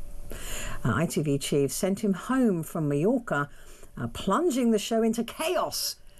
Chaos, Vincent. They must have launched a new, obviously I'm so brilliant, new Love Island, and one of their stars has been sent home. Exactly. I feel I should watch this show, and I don't. It seems to garner huge headlines, and lots of people seem to talk about it. I should say, though, it does look as though the story does say that he was questioned over this alleged incident, but released with no further action that taken. Seems well, if he's not guilty of anything, that's a little unfair, then, isn't it? Yes. So, but either way, he's been sent home, so he'll be taking no further part in Love Island by the look of it. Well, there you go. There's a lesson in there somewhere, I think. I don't know. But anyway, poor chap. There you go. That's the Sun. That's what they've chosen as their lead. The Times. Trade deal delay leaves British steel at mercy of Trump's tariffs. Everybody knew we didn't have a trade deal, right? But it was lauded as a trade deal a couple of weeks ago. They told us it was a trade deal. No, because it wasn't signed, and until you sign on the dotted line, it's not a deal. So government's trying to get it over the line and signed, because otherwise, as the headline says, we're at the mercy of Trump's tariffs unless that deal is signed. Yeah. I saw an announcement from Canada, one of the provincial mayors, I think. Are they called mayors? The provinces. And he was saying, look, we can no longer... what they've been doing so far is sending aluminium, or aluminum, depending on where you come from, aluminium across to the United States with a 25% tariff on it. And that's then turned into cans for beer and soda and things like that, and then sent back at another 25%. So that can now is 50% more expensive. So Canada's just saying, no. That we're now, what we're going to do is we're going to do our own now, and that's going to cost America, just in those cans, $1 billion a year. It's huge, isn't it? It's huge. But Canada's going, we're not doing it anymore. We can't do it. So we've got an issue now with British Steel, of course. So here's the story that I was talking about earlier, Vincent. Police cuts mean some crimes must be ignored. Britain's most senior police chiefs have directly warned Sir Keir Starmer that they will face stark choices about which crimes they investigate if the Treasury pushes ahead with cuts. I don't know. Should we put it to the people what crimes that they should? I think we should. I mean, it's our lives, isn't it? We should tell them what we want them to investigate. Well, people will have their sort of different ideas about what should be investigated and what shouldn't be investigated. One thing we are seeing, though, and this is a revenue raiser, is police and local councils are using these speed cameras to generate, because of the short funding shortage they've got, to generate millions and millions in fines for motorists that are sometimes driving at 22, 23, 24 miles an hour in 20-mile zones. Again, you wouldn't have thought a priority. People are already hard-pressed with the cost of living crisis, but I think it's such a big revenue raiser, parking fines and traffic fines, that it's a way that police and local authorities are looking at swelling their coffers. My understanding, though, with this was that with the fines, let's say the council parking fines, that money can only be spent by the councils, doesn't matter how much they raise, on the roads or on the parking schemes, because they've been trying to uncouple that. Watch out when they do, because if the councils get permission to use that money for everything, then you'll watch it. It won't be worth taking your car out anywhere. But at the moment, my understanding was that it's closely, and the same for the police with these fines, that it can only be used on traffic issues at the moment. That's what I thought. So although they are raising millions and millions, they're not able to spend it on all the things they want to spend it on. But I suspect the Chancellor will uncouple that. Yeah. So they'll be free to spend it on anything. Yeah, because they need that revenue, and it'd be very interesting to see what crimes. I mean, I think there's already a position where the police aren't investigating. We discussed some crimes that if things like your bike gets stolen or your house gets broken into, those really aren't being properly investigated because the police just haven't got the resources to do it. No, it was really. But when I lived in Germany, I lived in Germany for a few years. You always knew, because that isn't the case in Germany. The police can use the money that they gather for police business on road issues and stuff, and you always knew when it was coming up to the end of the month when they needed a bit more money, because there were police at almost every junction, and you pull up to a stop junction at 3 o'clock in the morning or whatever, and you can see there's nobody there, so you might not come to a complete stop, but it's a stop line, so you slow down to an almost stop, and look, go, I can pull out. There's a copper there. I got fined so many at the end of the month for doing that, for not four-wheel stop, count 1, 2, 3, and that when there's no cars around, and they'd be out with a and then you'd have to pay them, and that you knew that was the end of the month and they needed more money.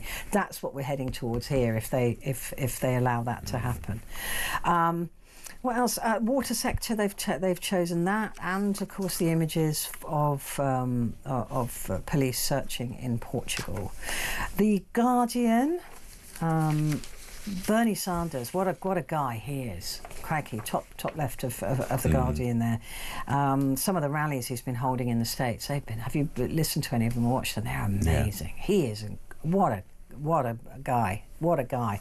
And he's incredibly old. And you just think, please don't die, because you're a really sensible voice and a really sensible man. Anyway, Reeves in 15 billion spending pledge to, oh gosh, where are you going to get that from? To placate fractious Labour MPs. Well, I think this is part of, to use that clunky word, infrastructure plan and plan to spend and appease some, particularly in the north, and those northern wall Labour MPs who are facing a challenge from reform, saying that there'll be big capital spending in their areas for trams, trains, buses, and I think there's been rumours about the Manchester to Liverpool railway line, big investment in that connection there, and just trying to win back some of the sceptical Labour backbenchers about some of her spending cuts on welfare and things like that, by saying, actually, we're going to be doing a huge capital spending splurge, and a lot of it is going to be in your areas. They're talking about 113 billion investment in capital projects over the rest of the Parliament. The Guardian's reporting that Rachel Reeves is planning. That's not 113 billion can't be our money. I think it'd be a mixture. No, exactly. But I think she's going to say that capital spending should be at the centre of the government's plans. Let's see what happens. This big spending review is sort of about a week away, isn't it? 7 or 8 days away. And there's so much pressure on the Chancellor to do all sorts of things, make those changes we talked about on winter fuel and disability cuts, but also to try and find ways of funding everything we've talked about, from the police to prisons to schools and hospitals. Yeah, it's I just don't think that'll get them the votes. I don't think new trains and new trams is what people worry about. I think people worry about that their neighbourhoods changing too quickly, or too many hotels with asylum seekers in them. That is what will win them the votes. Yeah, I mean, the Conservatives found not being funny, but that's what people care about. Well, I think absolutely. But just before the Conservatives lost the last election, there were big cuts in national insurance by the then Chancellor Jeremy Hunt, and it made no difference at all to their the way they polled. That's really not what I was talking about this on the show on Tuesday, and just saying that what is it what one policy would be the one that you would change your vote for? And because Reform, people go, well, they're not just a one policy party, but they really are. They're kind of known for that one thing. And it is the number of people coming over on the boats, and the lack of security we have with that, and not knowing who's coming into the country, which we don't. And, all of them, those huge numbers and all of the boats. And they know that, politicians, they just can't find the solution. They just can't find the solution. Yeah. But then they muck about with trams, and people are going, well, it's nice, but it's a nice to have, but it's not going to make me vote for you, love. No. The fact that I can get a tram. Yeah. The issue is over legal and illegal migration, and those numbers comes out head and shoulders, doesn't it? Above everything else. Shoulders. Yeah. And if Labour just went, right, we're going to stop fannying about with everything else, right, and we're going to concentrate on that, they'd win. Yeah. But they won't do it. But I just don't think that they're throwing their money rearranging the deck chairs on the Titanic, aren't they? Really? I mean, they're just throwing their money up there and hoping that people will go, oh look, there's a lovely new bus route. Think I'll vote Labour. Yeah, and I think not going to work. Reform have been topping 32 out of the last 33 opinion polls. So they're absolutely tone deaf. Just totally tone deaf. Right, let's take a break. And Vincent and I'll be back in just a moment.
across the UK.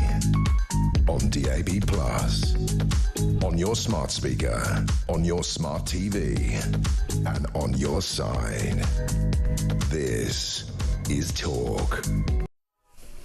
Hello, this is indeed Talk, and it is Petrie here, and with me Vincent Moss, former political editor, going through Wednesday's newspapers and the Daily Mail, Vincent, for Wednesday.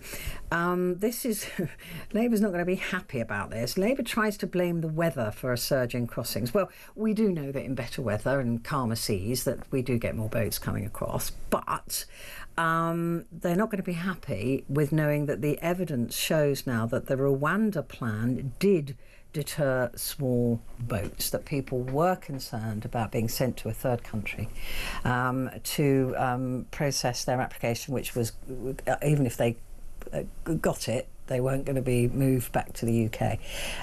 Of course, it worked. Right. Yeah, and that's, even just the threat of it worked. And that's what the Mail seems to be saying, is just the planting that seed, that the idea that if you did try and get across you'd be sent to Rwanda, meant the numbers at that time were lower, and that's combined with the Mail story of this.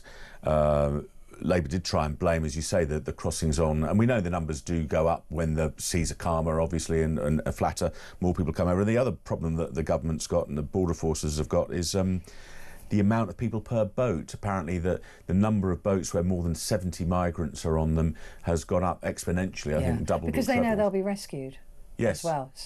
So they can just pile in as many people as they can physically get into that, and know that if it starts to sink, there'll be somebody there to pick them up. Yeah, and that's what they're doing. So the numbers are, not only are there more boats, but they're bigger, more numbers of people on the boats, and we're coming up to the sort of summer when you think that the channel would be at its calmest. So it looks as though that number will continue to rise, and that's why I think the government's got to probably get its ducks in a row about some kind of Rwanda-styled, it won't be Rwanda, but some other... third safe country. Exactly, where they can try and deter people from coming over, because the problem that they've got at the moment is the French aren't stopping people coming over, as we know, we've seen all the videos, and there is no deterrent because the lure of the UK for many of these people is still so strong that they will continue to come and get greater and greater numbers. But it seems ridiculous to me, Vincent, to be talking about spending, you know, eventually 100 billion on Britain's defence and having porous borders. I mean, defending your country also means securing, surely, it means securing the borders, because, you know, if we were at war with, let's say, with Russia, or Russia was at war with a NATO member and we were helping out according to Article 5, it could get boatloads of Russians coming in.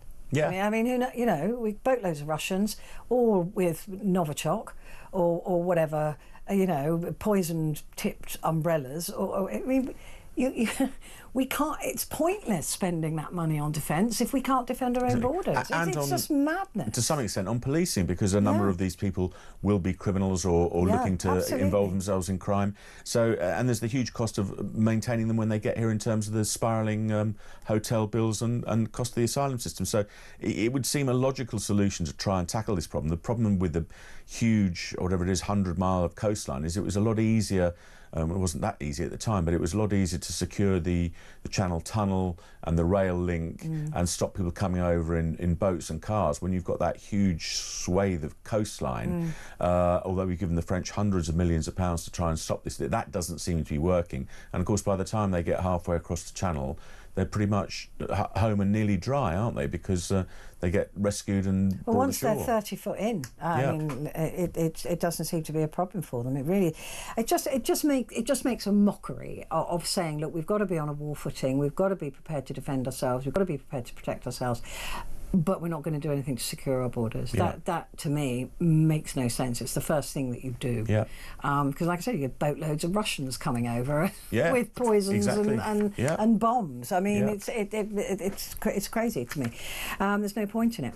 The other story they've chosen is Holly Willoughby. Heartache for Holly as Bear Hunt show axed. I didn't watch it.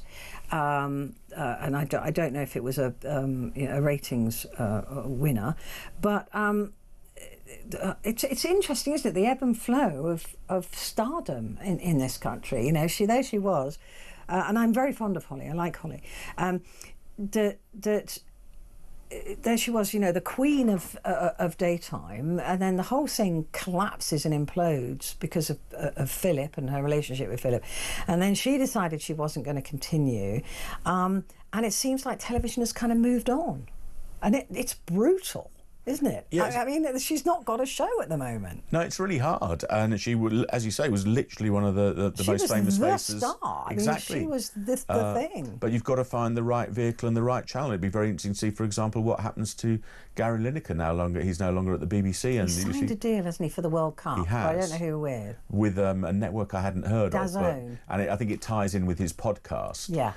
So it's probably promoting that. But yeah, it's incredible, really, because she was sort of almost everywhere at one point, and pretty much the star face of ITV, apart from maybe Anton Deck, probably just as famous as those two. Yeah. And now sort of not going well at the moment. I just don't think she has a show at all at the moment. Yeah. And yet Alison Hammond, who's also a lovely person, by the way, is on everything. Yes. And I don't blame her. I do the same. I was talking to a friend of mine the other day, gosh, she's on everything. And I said, yeah, but why wouldn't you? Because she knows the business. She knows within a couple of years, I'll be exactly. You bench. never know. When you're hot, you're hot, and exactly. Make the money when you're not. You're not. Yeah. I've never been hot, Vincent. But, Me neither. I don't mind. I really don't mind as much. But I've never been hot. Daily Express, again covering that story. Yet another Home Office excuse as a record 11,000 Channel migrants arrive. I don't think that's today. No. I think that's since January. But it's set to be, the average was about 30,000 a year, I think, in those crossings, and it's looking like it might be up to 50,000 this year. And all Keir Starmer can say, I've got to smash the gangs. It's a huge number, it is, and it has to. You've got to stop them leaving France, basically, because once they're in the Channel, they know they're going to get rescued, as we said. So something has to happen, because I think the numbers are. Well, the police at the moment, there's the French police. The reason we see them standing there filming what's going on, they're not allowed in the water. And what the smugglers used to do is they used to take the boats and onto the sand where the police were, and the police, as long as they were on the sand, were able to slash the boats.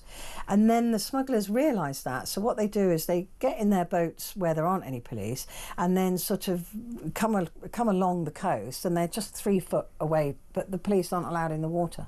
Yes, and then the migrants wade out to the boats and then climb on board. So that's why the police are standing there just filming. But I think the French mayor of that area is trying to change that rule. Yes, that they have. Because you think all they would need to do is get out to those boats and stick a knife into the rubber, and then deflate the dinghy, the inflatable, and then they all just going. But there you go. The Mirror for Wednesday is. Oh yeah, this is a real sad story actually. I lost my girl, think again on cuts. And the Mirror have chosen to go with the mother whose daughter was killed by benefit cuts. Basically, this young woman, 42 years old, took her own life because her payments were wrongly axed. This was under Tory rule. But this mother is saying if Labour carry on with their disability cuts, there will be more Jodies. And this, we know there's going to be cuts to disability into PIP payments because it's already been flagged. It's already been tested, hasn't it? So in the spending review that we're going to get next week, it is likely there will be cuts, and there will be people who can't survive without their money.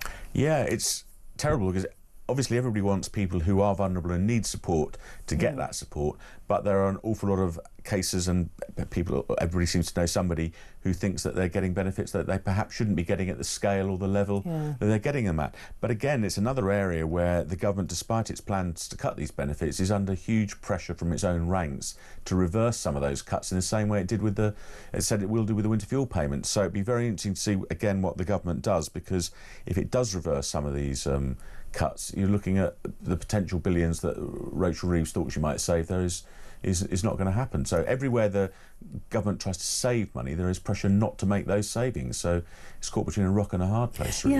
Yeah, I tell you, it is really, really difficult. But I can't help but feel it It is just basically that people that we couldn't run a bath in this country, right? It can't be beyond the wit of either AI or man or woman to make sure the right people get the right benefits. We just don't do it properly. We sort of slapdash, aren't we, with everything, and don't do it properly, so people are able to milk the system and take money away. Just do it properly and make sure the right people have got the right money, and then there wouldn't be any need for this nonsense. Vincent, thank you. That's it. We've run out of time. Can you believe it? That hour has gone so quickly as usual. So Vincent Moss, former political editor, thank you very much indeed. We'll see you very soon. Now, though, it's you and me, full hour. Just us chatting. So basically, we're going to be talking about those cuts that are coming. And like I said, one of the newspapers actually has picked the story that I wanted to talk to you about, even though I did it yesterday, and that's on tomorrow's paper. But there you go. So we're going to be talking about the police, and they're saying, look, we can't do it all. We are going to have to stop investigating certain crimes. So if you were the police, what would you be deciding that you think is a waste of your time investigating? Because I think they've given up on quite a lot of things anyway. But listen, let's discuss that. I'd love to hear what you think about this, particularly if you are a police officer or an ex-police officer. We can change your name, do all that sort of stuff. Give me a call, 0344 499 1000. I look forward to talking to you in just a moment.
Across the UK, on DAB+, on your smart speaker, on your smart TV, and on your side.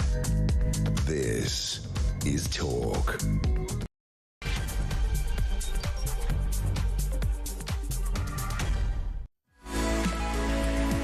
Hello, good morning. It is Petrie here with you this immediately just Wednesday morning, Wednesday the 4th of June. And just before we get into the phone in, I've got this text here I just wanted to read out to you. It's just from Sun. It's from Helena and Claude, the Spaniel. From Lincolnshire. So Petrie, you give great TV suggestions. I've been binging Beast Games all afternoon on my day off. I love it. I can't wait to see how it ends. It is brilliant. And I hope, Helena, that you're laughing as much as I did about all the fake friendships and love for each. I mean, it's just absolutely bonkers. It is such a good program, an escape program. But I just want to recommend this program. I don't do this on this program, but I have just watched possibly the best TV series that I've seen. Not potentially ever, but certainly in the last few years. It is absolutely extraordinary. It's available on Netflix and it's called Department Q. I can't recommend it highly enough. I cannot recommend it highly enough. The first 3 minutes of that programme will set the tone. There is a shock in it, but it is absolutely the best thing I've seen in a very long time. And I actually want to cry that you get to watch it for the first time and I've already seen it. And they haven't even commissioned another one yet because it's just brand new out. But Department Q, Helena, watch that. It is phenomenal. I cannot sing its praises enough. It's a kind of cop drama. It's of the Nordic noir style, but it's based in Britain. Matthew Good is the lead. It's just fantastic. I can't recommend it highly enough. It's the best thing I've seen in a very long time. So Helena, watch that. But I'm so glad you're enjoying Beast Games. Beast Games is absolutely hilarious, and they are doing another one of those. But there you go. I'm glad you're enjoying it. And I'm glad Claude, the Spaniel, is enjoying it too. That's always good to know the dogs are enjoying it. Anyway, let's talk about what the phone-in is for this morning. And next week this time next week actually, Wednesday the 11th of June in the afternoon, we're going to be finding out what the spending review is. And a lot of you might be thinking, oh God, how dull is that? And listen, I agree with you, but actually this is a pretty important review. This is where the Chancellor sets out what she's going to do in terms of spending and cuts and savings and things like that for the rest of, well, not just the Parliament, but certainly for the next few years. And it will dictate really what happens with this Labour government and how they move forward. We will get a very clear view of what's going to happen again in the October budget, which we know by now. They're already trying to soften us up. There will be tax increases, and they will be chunky tax increases because we've got so much that we need to pay for. I've looked at the last spending review and looked at all the numbers, and my goodness me, we're in trouble. I mean, honestly, I did not realise that we were so broke. I did not understand that. I thought we had way more money, but we don't. And we're the fifth or sixth richest country in the world, and we're broke. So I can't help anybody else. But decisions have got to be made. Decisions have got to be made, and the police have warned. They've already warned that they will not be able to continue policing even at the level they're at with any further cuts. So they are going to have to decide which crimes they do not bother to investigate. They're just not going to do it. So I was wondering, if you had to prioritise, and I think it should be put to us actually, I think it should be put to the country. This is one of those things where they say, right, what do you want us to investigate? And we decide. Because the government haven't got a clue. They don't know what they're talking about. I don't know if the police are just going to go for the easy option. I don't know. I mean, I feel sorry for the police. I genuinely do. I think they've got a rotten job, and they're in public service. I don't think they're paid particularly well. I don't think they're treated particularly well. And I think that they go and do their job just to hand something over to the CPS. CPS go, yeah, I'm not going to bother. Or the CPS go, yeah, we'll proceed to court. It takes 2 years, 3 years to get to court. It gets to court. And somebody gets 4 months in prison, is let out after 5 minutes. And all that work the police have done, I mean, it must be so frustrating. Why would you even bother? Why I get to the point where I go, I'm not going to bother investigating anything. I'm not going to bother arresting anybody, because what is the point? So I do have sympathy for the police. I don't think it's entirely their fault. I think there are some rotten apples, and I think there's a rotten attitude amongst a lot of the police officers as well. But I don't think it's entirely their fault. So really what I want to ask you is, if you were to advise the police what you wanted them to investigate, what would it be? I mean, I already believe that the police have given up in investigating a lot of crimes. I think burglary is one of them. I know a few people who've been burgled. I've certainly been burgled. And I don't think I saw the police. No, I didn't. I didn't even see them. Didn't even see them.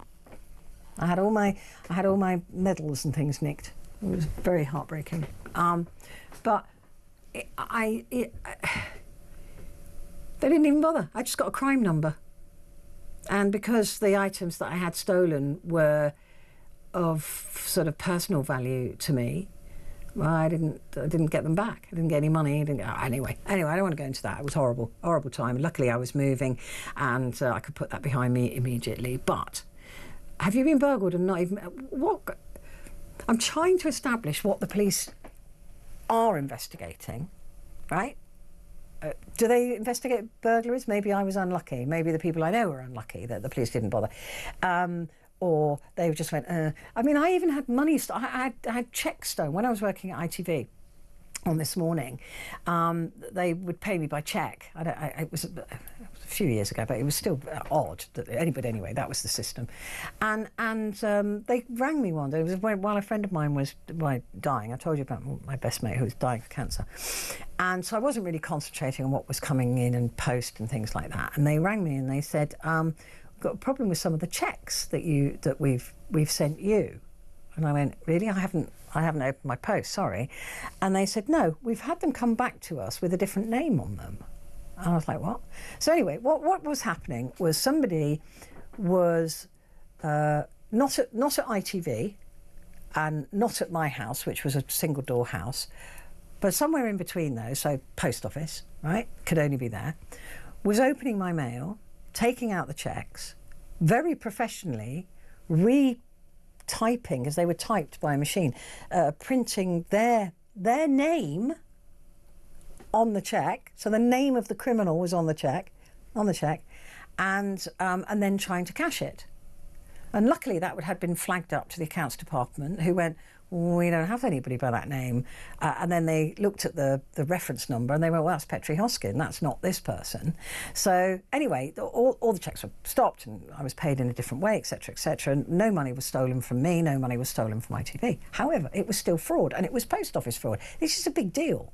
So I contacted the police, I told the police, I said, here's the name, here's the name of the person who did this, because they wanted it put in their bank account. So I even had their name. I mean, you couldn't ask for an easier crime to solve. There's the name of the person doing this, who clearly works at the post office somewhere. So do you want to go and arrest them? This is fraud, this is theft, this is also interfering with Royal Mail, which is a criminal offence, opening somebody else's post, which again is a criminal offence. So all of these things were criminal offences. I got a letter from the police telling me, since there was no CCTV footage, they wouldn't be going any further with my crime. I gave them the name of the criminal. ITV had the name of the bank. I mean, it was the easiest crime. You could give that to a 3-year-old and they could solve that. No. There was no CCTV footage of the man literally opening the envelope, so they weren't going to proceed with the crime. Absolutely disgusting. I lost all faith with any crime that happens to me now. If it's something that I don't need to bother the police about, I won't bother. If the bike's nicked, if the car is vandalised, I just go and get it fixed. It's not even worth it. It's not, I don't trust them. I don't think anything's going to happen. So I've lost faith. But what about you? Have you had any crimes happen to you? And have you had to call the police? Did they help you? Were they And while we're at it, which crimes do you think the police should be investigating, or to prioritise above other crimes and leave other crimes alone? So that's what I want to talk to you about this morning. Give me a call, 0344 499 1000. Calls are charged at national rate, but we do call you back straight away. Text, if you'd like, to 87222, put the word talk up front, and you can also WhatsApp, which is free of charge, and leave a voice note if you want to on the same phone number. It's 0344 499 1000. So there you go. Let's take your calls now. And Kev is in Inverness. Hello, Kev. What do you make of the police saying, look, we're not going to be able to investigate all crimes. We're going to have to prioritise? How do you be doing, Petrie? I must say, you're sound. Good show. Oh, thank you. That's very kind of you. Right, but I will say one thing about coppers. There's too many coppers I used to watch stuff on TV way back in the day, and it was like, we don't want to be sitting behind the desk. And where are they now? Sitting behind the desk and watching TV and getting people by over the TV and stuff like that. Over CCTV and things like that, yeah. I don't know what more to say. They used to make it out as if they didn't want to be sitting at home, in the office doing all the stuff. But now, all the police, I watched a TV program the other day. There was 18,000 NPR programs on the TV. Yeah. And the amount of police work that went into getting this one guy that was driving this van, how much does that cost? You know, it's just beyond a joke. I agree with you. I think their priorities are already skewed. I absolutely agree with you. I think that it just doesn't seem to be any joined up thinking about what it is that that their job actually is. There are people above us that we don't know about in this country, and I'm telling you, I don't want to get in trouble for saying this, but there's people above what we all know in this country. There's things happening here we don't know about. A lot of things, you know.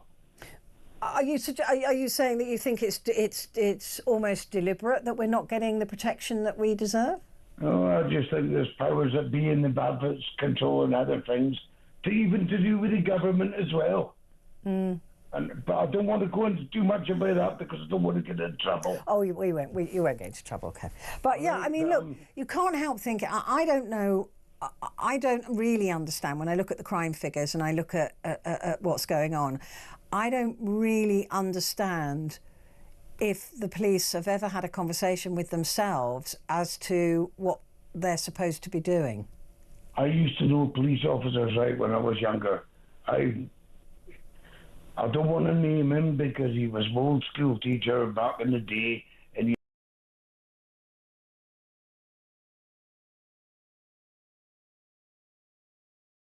mind your language, Kev.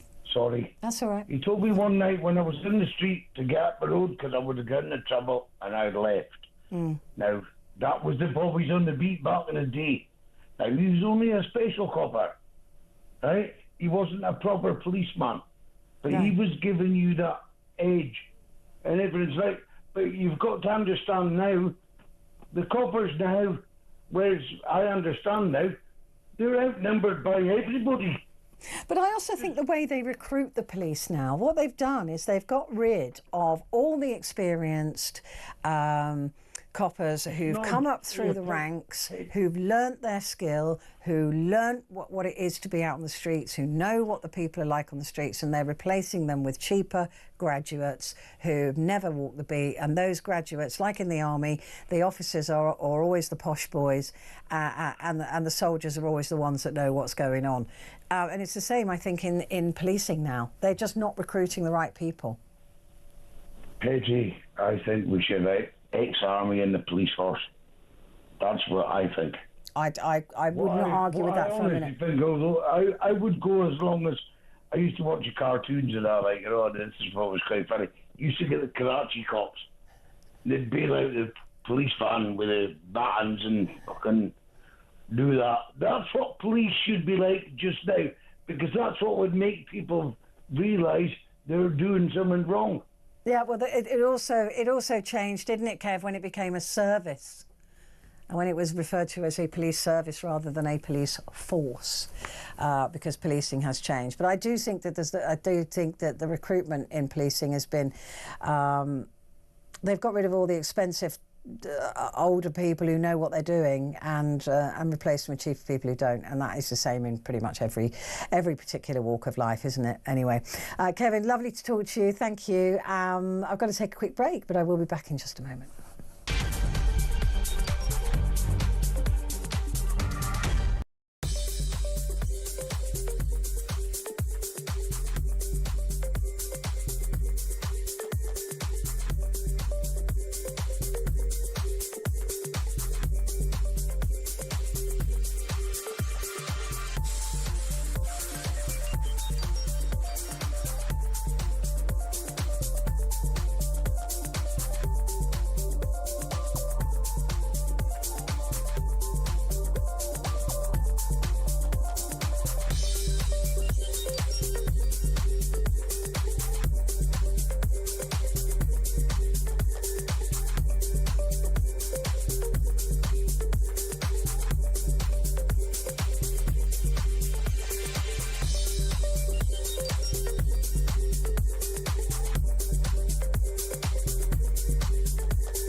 across the UK. On DAB+, on your smart speaker, on your smart TV, and on your side. This is Talk. Hi there, good morning to you. This is Talk, and it's Petrie here with you. And we're talking about the police say that they're facing stark choices over which crimes to investigate if cuts hit. So Britain's most senior police chiefs have directly warned Sir Keir Starmer that they will face stark choices about which crimes they investigate if the Treasury pushes ahead with cuts. I think they already do that anyway. I think the police have chosen to give up on, well, we know they don't bother with prosecuting shoplifting, so they've given up on that. They've basically just decriminalised it. I think the police don't really bother that much about burglary, unless it's somebody really rich and really famous. I think they don't prioritise that. They don't care about that. There's certainly no policing for lower level crimes in terms of having your bike stolen, although that isn't a lower level crime for somebody who needs their bike to get to and from work. And there seems to be nothing really happening about phones being snatched, which I think is, I can't remember, is it 9 a day in London or something, get snatched. So I would feel right now, honestly, I wouldn't bother. That's how I feel. I don't feel particularly protected. I don't feel that I would have any real support for a crime. I would hope I would if there was violence involved. But I think the police have already opted out of policing in certain... If I'm wrong and you're a police officer listening, please put me right. I'd love you to put me right. Give me a call. Because I'm not entirely blaming the police as individuals, but the police as a service, I don't think provides a good service. I don't. And I think there are a lot of police who are really taking the mick. And they're not policing. They're not doing their job. Perhaps they can't be bothered. And I don't entirely blame them for not being able to be bothered. Because if you spend months investigating, gathering evidence and getting something through to CPS, you see the perps in court and they get, 10 minutes having to work in an old people's home as punishment. I mean, it must be soul-destroying. I agree. I think it must be soul-destroying. But I don't think the police are joined up, and I don't think they've decided who they are. I don't think they've decided what they should be doing. They sort of do popular things, like tweets where somebody's called a name. And look, it's not very nice to be called a name. I get called names, and it's not very nice. I get over it in a split second, but it's not very nice. But you don't need the police. I mean, if there's threats of violence, if somebody says, go and set fire to a migrant hotel, that's not hurty words. That's a call to action. That's a call to violence. And those people should be investigated, should be prosecuted, and should be jailed. But anybody who just says, oh, Petrie Hosken's an ugly fat cow, I mean, I might be hurt by that. I'm not actually, but I might be hurt by that, but it's not a police issue, right? So I don't know what the police are doing. Is that just because it's popular? Is that because it's in the papers? I don't know. So I think that should go, frankly. If you're just because you're offended, I don't care. People get offended. Be offended. I don't care. That is not a crime to be offended. And it's not a crime to offend. So get over it. You don't need the police involved with that. Like I said, if there's a call to action, a call to violence, you do need the police. So what would you have the police prioritise? And what would you have them not bother with? 0344 499 1000. Sarah in Liverpool. How's Liverpool doing, Sarah, after last week? Not too bad. As always, we always pull together. Good. I'm really glad to hear it. You've been through it the last couple of years, haven't you guys up there? You can say that again, but Yeah. we're quite used to it, unfortunately. Yeah, sadly. Anyway, the police. What are the police like up there? I mean, they did a sterling job, actually, last week, didn't they, on Monday? Oh, they did. They did an excellent job Excellent on Monday. job. Yeah. And the same with the riots last summer. Yeah, I agree with that. believe you me, they did a really good job. As I got caught up in it, and I saw what they were doing up close and personal. But what we really need to do with the police, I mean, they've got a hard job on. It doesn't help that the last shower that we're in decided to cut the police back to the bone with all the cuts and everything, the same what they did with the armed forces, that's a story for another day. And they gutted the police service, the prison service, and they got rid of the probation service practically. And we're left with the mess. And the crimes that should be prioritised are those against the person. Things, I mean, we go about theft. Yeah, because if someone gets robbed, either in the street or their home gets robbed, then that should be investigated because there's obviously something going on. You know, some of them haven't quite got the brains to work that one out. And there's usually one person or one group of people who are burglarising every house in that area. So it's very rarely just a one-off, one-person crime. So I don't know why they don't bother. It's a mystery to me as well, because I've seen what happens when... I mean, we had a spate of burglaries. This is about... It was just when Cameron came in. And round about Christmas, in the lead-up, there was loads of houses where all the houses in our local area, or the vast majority of them, got broken in, including us. And people had their Christmas presents taken, money taken that they'd taken out of the bank to buy things for Christmas, all that kind of thing. Televisions, laptops, you name it, anything that was easy and portable, they broke in and tried to steal it, and did steal it in spectacular fashion. Except when they came to our house, they got their eye wiped because we had no TRT telly, no laptops, and no cash. So they sort of went, oh, great. And then they thought... Did they leave you anything? Did they leave you any money? Did they feel sorry for you? Well, to be perfectly honest, I mean, we did put a sign in the window, donations welcome, but they didn't even leave us. They didn't even leave us 10 bob. What they did, they saw what looked like a jewellery case. Obviously, they never opened it because it had my dad's hearing aid in it, which wasn't working. So we can just picture that one on Christmas Day. Here, Grandad, I've got your new deaf aid, which is what they call them in Liverpool, deaf aids. It's not being derogatory if anyone says anything, because it isn't, because it aids the deaf to hear. And Grandad opens it. Oh, great, son. There's just one problem. It doesn't fit. Because it's all moulded. It's the old-fashioned ones are moulded to your ear. And the one thing they did pick up, they went, oh, great. It was some medication on the side, and they read the met and thought it said methadone, and they turned it around and went, it had on it Acam, which isn't... And anyone who's got pets knows it's an anti-inflammatory for cats and dogs. Right. And they went... And they just chucked it on the side of it. And the DC who came round, well, they were very good, I will admit. They said, well, at least he can read, so that's something. But we'll take that box for so we can get dabs off it. But it was obvious there was a gang doing the rounds to get their Christmas presents. Yeah. They did get eventually caught. It took time, and God knows how many houses, but they did get caught in the end.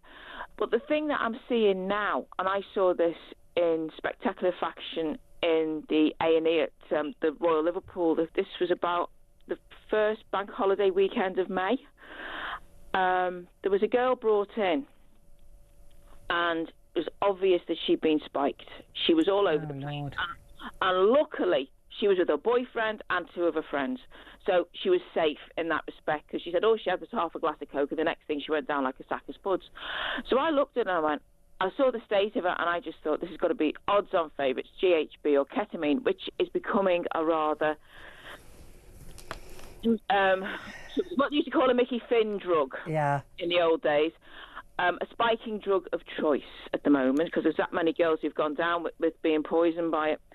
And when they phoned up, got the ambulance, and the police came as well, and the people she was with were trying to explain what had happened, and the bobby just went, oh yeah. And I said, that's wrong. That's GBH. That is grievous bodily harm. If anything happens to your girlfriend, what's going to happen? It's going to GBH at best, attempted at worst. That's just out of order. that's, just go. I said, you go and tell them that you want a policeman here now. Yeah. And I mean now. I mean, the police were in and out because there's people who are coming in who are victims of muggings and beatings up and God knows what. So they were in and out like no one's business. I said, all the staff have got to do is just pull one and say, look, we've got someone here. They've been spiked. As soon as the staff nurse, who just looked and went, oh yeah, she's not fitting, very matter of fact. I thought, that's no way. Said, you should be keeping an eye on this girl. And then as soon as she left, the eyes went to the back of her head and she was fitting something terrible. Oh, so I was one of the patients and I just thought, I'm not having this. So I marched round. Because I've worked with medics, so I know what they're like. So I just marched in and said, excuse me, that girl that you've just left in there in a wheelchair, suspected spiking, I suggest you get her into resource now. It's obviously GHB or ketamine, and by the way, I'd check her legs because she's obviously been injected by the speed of it. And they just looked and went, how do you know this? And I said, because I'm a medical researcher and I've done and I did, one of my sidelines was toxicology, so I do know what I'm talking about. So just do it. And I worked over the road in the medical school, so I know. All right. So, panic stations, and then she went. But I do not know if that girl actually, what happened to her was recorded as a crime. And it should, absolutely, that was a crime. I mean, that is terrifying. It is. And the thing is, you're seeing a lot of crime to do with the person. I'm not talking about silly little things. I'm talking about the serious stuff like hate crime, talking about spiking, talking about assault at the very one end of the spectrum and attempted, well, not so much, but GBH at the other. And because of the way the system is, I mean, when I was in there was that many mental health patients, and the police were looking after them as well, bringing them in, as well as trying to investigate crime or log crime. And I thought, there's something the matter here. There's something. Why the police are being treated as a branch of the social services. I completely agree with you. I mean, when my brother was particularly poorly, when he was drinking, I'm going to be honest. When he was drinking, and would wander off because he has dementia from drinking.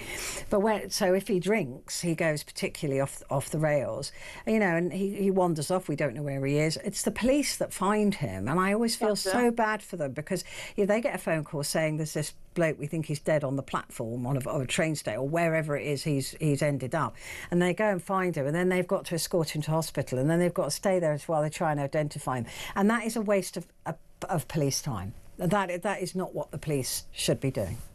In my it view. Isn't. I mean, I'm so grateful that they did, but it's not their duty. Trouble is, though, if it was social services doing it, they'd make a hash of it. Yeah, that's the problem.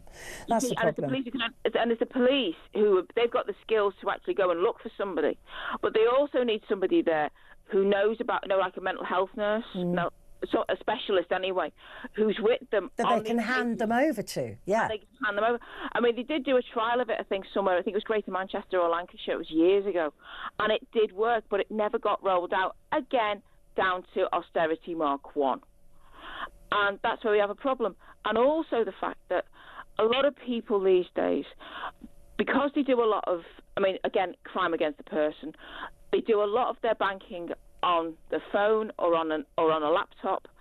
It's the easiest thing in the world to rob a laptop or somebody's phone and go, thank you very much. Or because everyone does everything online these days, no one actually, there's very few people who've got a bit of sense and do things that are pretty secure, to do things in a secure way in the real world, like go into a bank. That's if you can find them open. And you see people, and they go, I don't know why I've had my bank account done, or why this, why that. And then when you track it back, it's because somebody has either hacked into their details, got their details, done a very sophisticated shakedown on them, and got money out of their account, be it 50 quid, 500 quid, 50,000 quid, doesn't matter. That's somebody's cash. And these, gone are the days when a criminal had to do a proper apprenticeship and know how to pick somebody's pocket. Yeah, no, you're absolutely right. Do a long con. No, it's not like that. You just need an Apple Mac and an A-level in computers. Yeah, and also, I mean, you're absolutely right. I had somebody defraud my bank account recently, and it was the bank that told me, and it wasn't very. It was test payments that they were trying, and so the bank did that, and we cancelled my card. And I said, "How did they get these details? I never leave the house with this card. How did that happen?" And they went, "We just don't know." And then they refunded my money after whatever. That should have been recorded as a crime. It should have been. But it wasn't, because the police didn't even get involved. So how many hundreds of thousands of people have that happen every day? And that isn't even recorded as a crime. And the thing is, anything to do with financial crime, that all goes down. It doesn't. I mean, it can get logged at your local NIC, in Merseyside or London or whatever. But most of it all has to go down to the City of London, because they're more the experts in that kind of thing. No, the bank just paid it back. Force doing all the job. Yeah. It's just, you think, hang on, there's something the matter here. Where's the rest of the experts? And it's like anything to do with financial cyber crime. But the police are playing catch up. It's like and also, again, crime against the person with the cyber crime, where people are being blackmailed or whatever else, or extorted. That is a big thing, and the police again are playing catch up, because the criminals are about 10 steps ahead of them in that regard, because gone are the days when everything was done in the real world. Now, with everyone that's online, you've got this big problem. Yeah, and every time get out of it a bit. Yeah, every time a crime is sort of covered off, if you like, they just change their MO and do it in a different way. Sarah, very good call as usual. Thank you very much indeed. Got to take a break. Back in a sec.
Across the UK, on DAB+, on your smart speaker, on your smart TV, and on your side.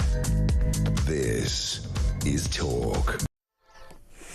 Good morning. This is Petrie on Talk, and we're talking about the police and the fact they say, if the cuts come next week, which they probably will, that they're going to have to make stark choices over which crimes they actually investigate. So I'm asking you this morning which crimes you think that they should investigate, or which ones you think that they shouldn't bother with. And Daniel has called. He's a first-time caller from Hull. Hello, Daniel. Thank you for calling. Hi, Petrie. I was going to suggest that maybe there's a couple of things that the police could probably sort of free up their time by doing less of investigating with. The first would probably be public order offences. Yeah. Just because I think it's all about perception when it comes to public order in general. Okay, can you give me an example? I can give you several. Okay. But, none that I can disclose on the radio at this point in time. Okay. So, but when it comes, I mean, I said earlier on, I don't know if you heard Daniel, that I think that that drugs should be decriminalised. I think that not legalised, it's a different thing, but to be decriminalised, so it's no longer a criminal act to take drugs. I still think dealing, selling, growing, that they should be considered to be. I can give you sort of a counter example of that actually. Okay. With a friend of mine that he was from sort of South America,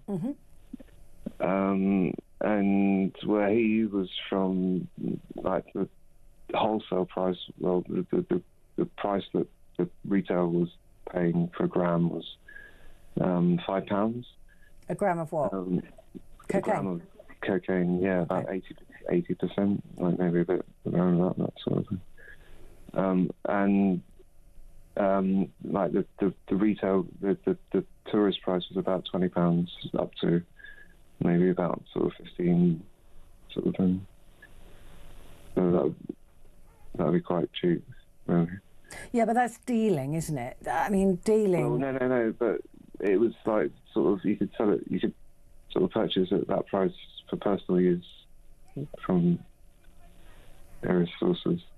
Right. Okay. I think personal use of drugs is should, like I said, should be decriminalised. I think in general though, I think that ultimately things like drugs, I think it's up to the individual. Like, you should have a choice, like how you want to experience reality, if you have a choice about it. I agree.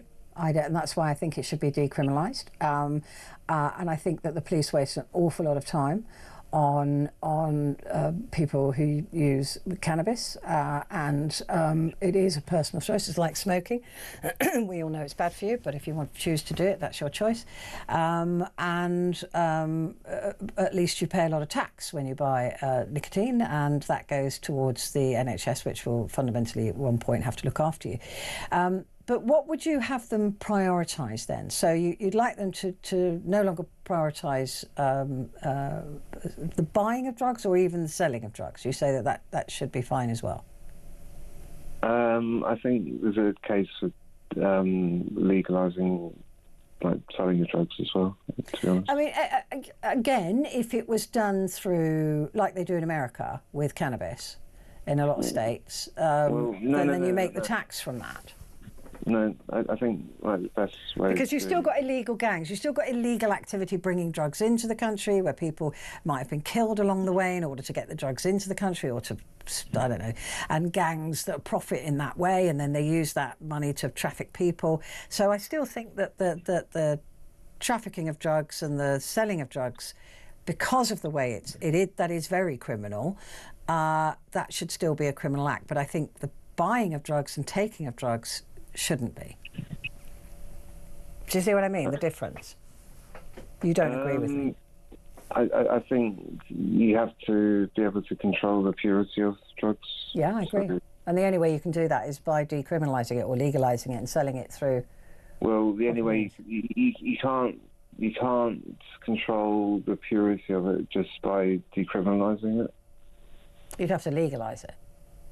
You'd have to legalise, yeah. Yeah. Okay, I take your point on that, and I would agree with that, but that would have to be sort of legalised and then properly sold through official places that could then, you know. Well, you'd have obviously sort of, yeah, you'd have sort of like checks and balances. Yeah.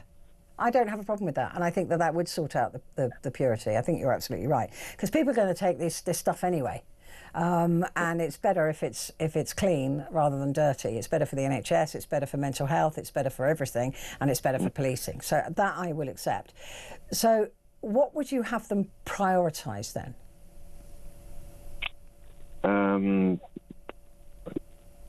I would say rape and child sexual abuse. Yeah, no argument with that either. Yeah, but those serious crimes, the crimes against women, crimes against children, and any violence actually should be prioritised. So I'm with you, David. Daniel, sorry. I think that we could have you running the police. Not at this point in time, no. No, that's not what you fancy. Well, listen, I'm really glad you fancied picking up the phone, though. So thank you for doing that, and do call again. Okay, thanks very much for the time. All right, Daniel, thank you. Right, quick break, back in a sec.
Across the UK, on DAB+, on your smart speaker, on your smart TV, and on your side. This is Talk. Hello, good morning. This is Talk, and it is Petrie who's losing her voice, which is not very good when you've got to talk. But anyway, I've got loads of messages that I need to read, and Gary has sent me a message. Thank you, Gary. It says, evening, Petrie. Just heard you saying that if somebody called you an ugly, fat old cow, well, you're most definitely not fat or ugly. Rude. Only joking. Police should not prioritise non-hate crimes. It's a waste of their time and our freedom of speech as long as it doesn't incite violence. I completely agree with that. By the way, the joke was meaning that you're not fat or ugly, meaning you're an old cow. Yeah, I got it. I did get that. I am old. That was a joke. You're none of those, by the way. Just clearing that up in case you didn't get it. I did. I'm used to being called ugly, old and fat by Timmy, Alexis Carrington Ward, to be honest with you. So I'm not offended. Yeah. So, Gary, thank you for that. And I do agree with that. Debbie's got a story here for us. And she said, my eldest son was walking home one Sunday late afternoon to his house, and there was a big pit bull in the garden and no fence. It was free to roam the street. It saw my son and started to bark, and it looked so angry. He knew not to continue to walk its direction. He slowly turned around. He wasn't very close to the dog, but he was petrified the dog would come for him. He got home and reported the dog to the police, gave the address, and they said they'd go to the property. The next day, he had a phone call from the police saying they didn't attend. I forgot the reason why they didn't. He was concerned if someone got attacked by the dog, but the police officer didn't even attend the property. I think that this was a priority, absolutely. Because, and then the dog attacks and then the police attend. Well, that's a bit late, isn't it? I mean, I agree with that. Andrew says, hi, Petrie, the problem with the police force, police service has been going on for a long time. If you call them saying someone is trying to burgle or break into your home, they won't attend unless you tell them that if they do get in, they'll have a knife in their back. What he means by that is that unless you tell the police that you are going to hurt the burglar. Crazy. This is from Flossie. Oh, I love the name Flossie. I think if I'd had a daughter, I might have called her Flossie. I want the police to stop investigating pretend harassment from social media and blasphemy laws that don't exist. And that's from Flossie. And Rick in Glasgow says, a friend of mine was assaulted, a face injury which had left a visible mark. And despite having a full description of the perp who frequents the local area, the police said because no CCTV in the area of an alleged incident, no further action would be taken. So Petrie, Police Scotland pulled the same spin on incidents up north too. It's just not acceptable, is it? I do not understand those decisions. I don't understand that. If somebody is assaulted and you know who it is, I mean, at least investigate it. I don't. That is a decision I don't get. That for me is like the police going, can't be bothered. Oh, can't be bothered. Wasn't that serious? I just find it. I find it nonsense. Thanks, Ricky. This one says, I've been in the security industry since 1992. As technology has improved, most people do not take any responsibility for their stuff. Nobody wants to take all the serial numbers, no tracking software, normally nothing more than I've had an iPad stolen. That's as much as they know. Great show. There's so many offences for crimes that will cost way more than the cost of investigating and following leads. I know we have to take, we ought to be writing serial numbers down and things like that and having tracking stuff put on our but we're not guilty. We're not. I don't like blaming the victim. I know that we should do that stuff, but that doesn't mean somebody should nick our stuff, does it? Really? Thank you for that, Abby. Thank you very much indeed for your message. I won't read it out because it would make me blush, but it's very kind of you. So thank you very much indeed. It's a little self-aggrandising if I read it out, but it's very kind of you. Rachel said the answer is pretty straightforward. The police should stop policing social media and tweets, etc. They should be focusing on knife crime and violence against women.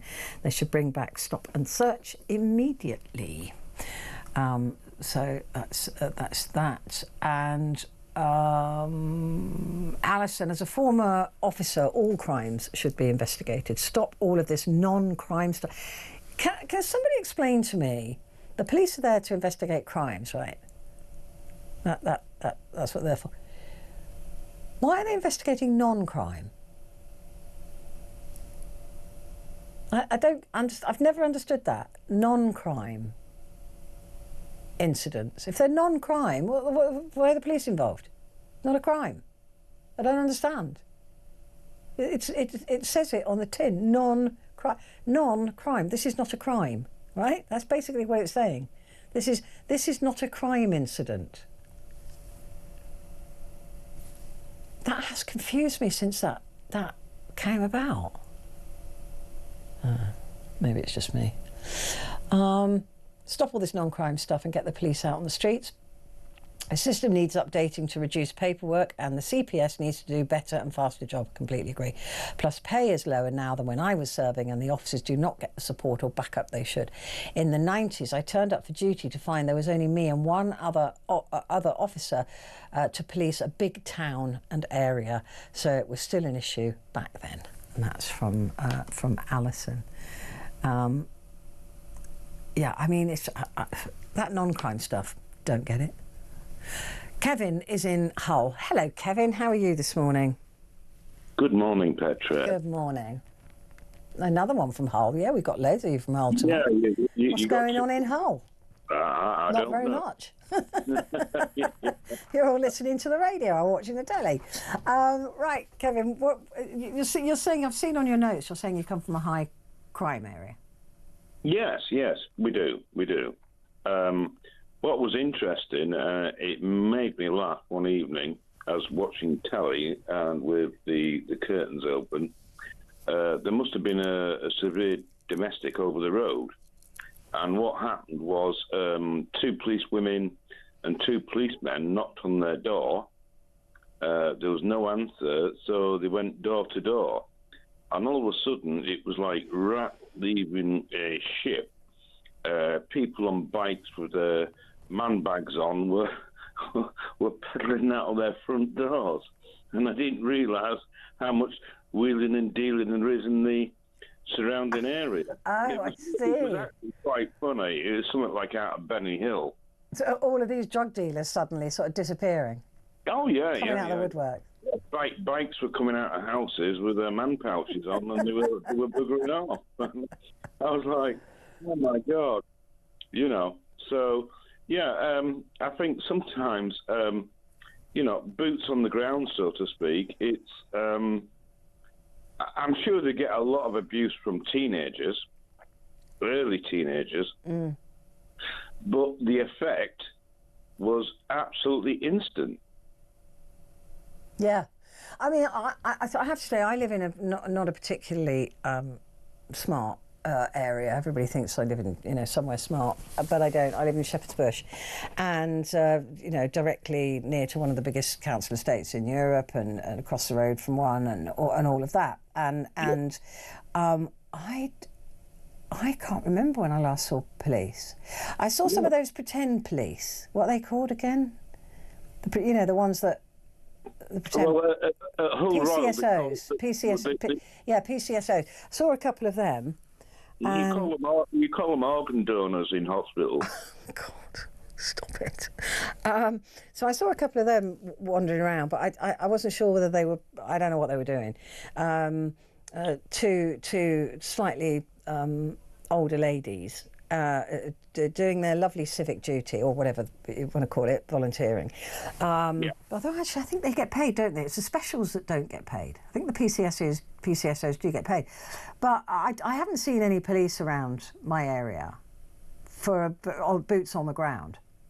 In fact, I don't really think I see many police cars. No, same here. But when you do, it's usually a police car and they're going over the speed bumps really fast. And then you'll probably see what I call CID, because they've got 3 aerials on the back of the roof. Mm.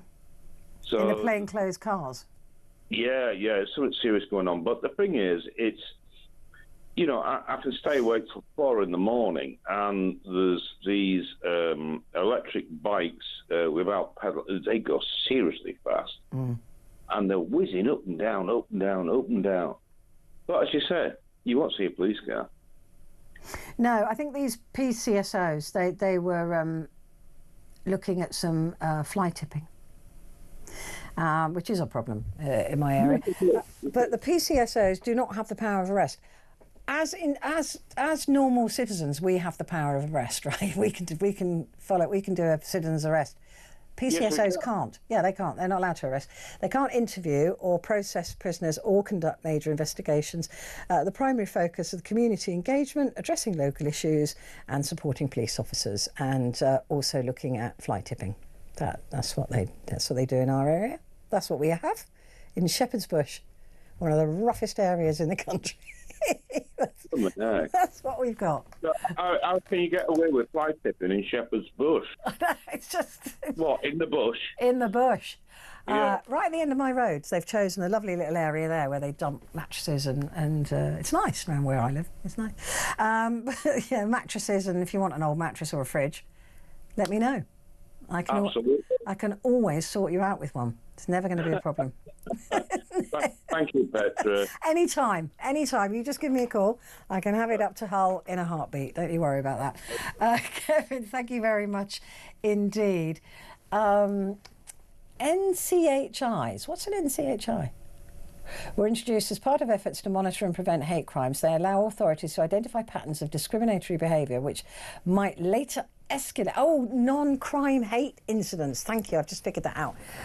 To identify patterns of discriminatory behaviour which might later escalate to criminal offences. The system also aims to offer reassurance to communities targeted by such behaviours. Oh, Gary, that was official. That's good though. That's interesting because I didn't quite But why they shouldn't be? I mean, if it's a non-crime, it's a non-crime as far as I'm concerned. And isn't that just like a pre-crime thing as well? Like that Minority Report thing? I don't know. So that is interesting though, Gary. Thank you for that. I suppose that is a reason for doing it, but I don't think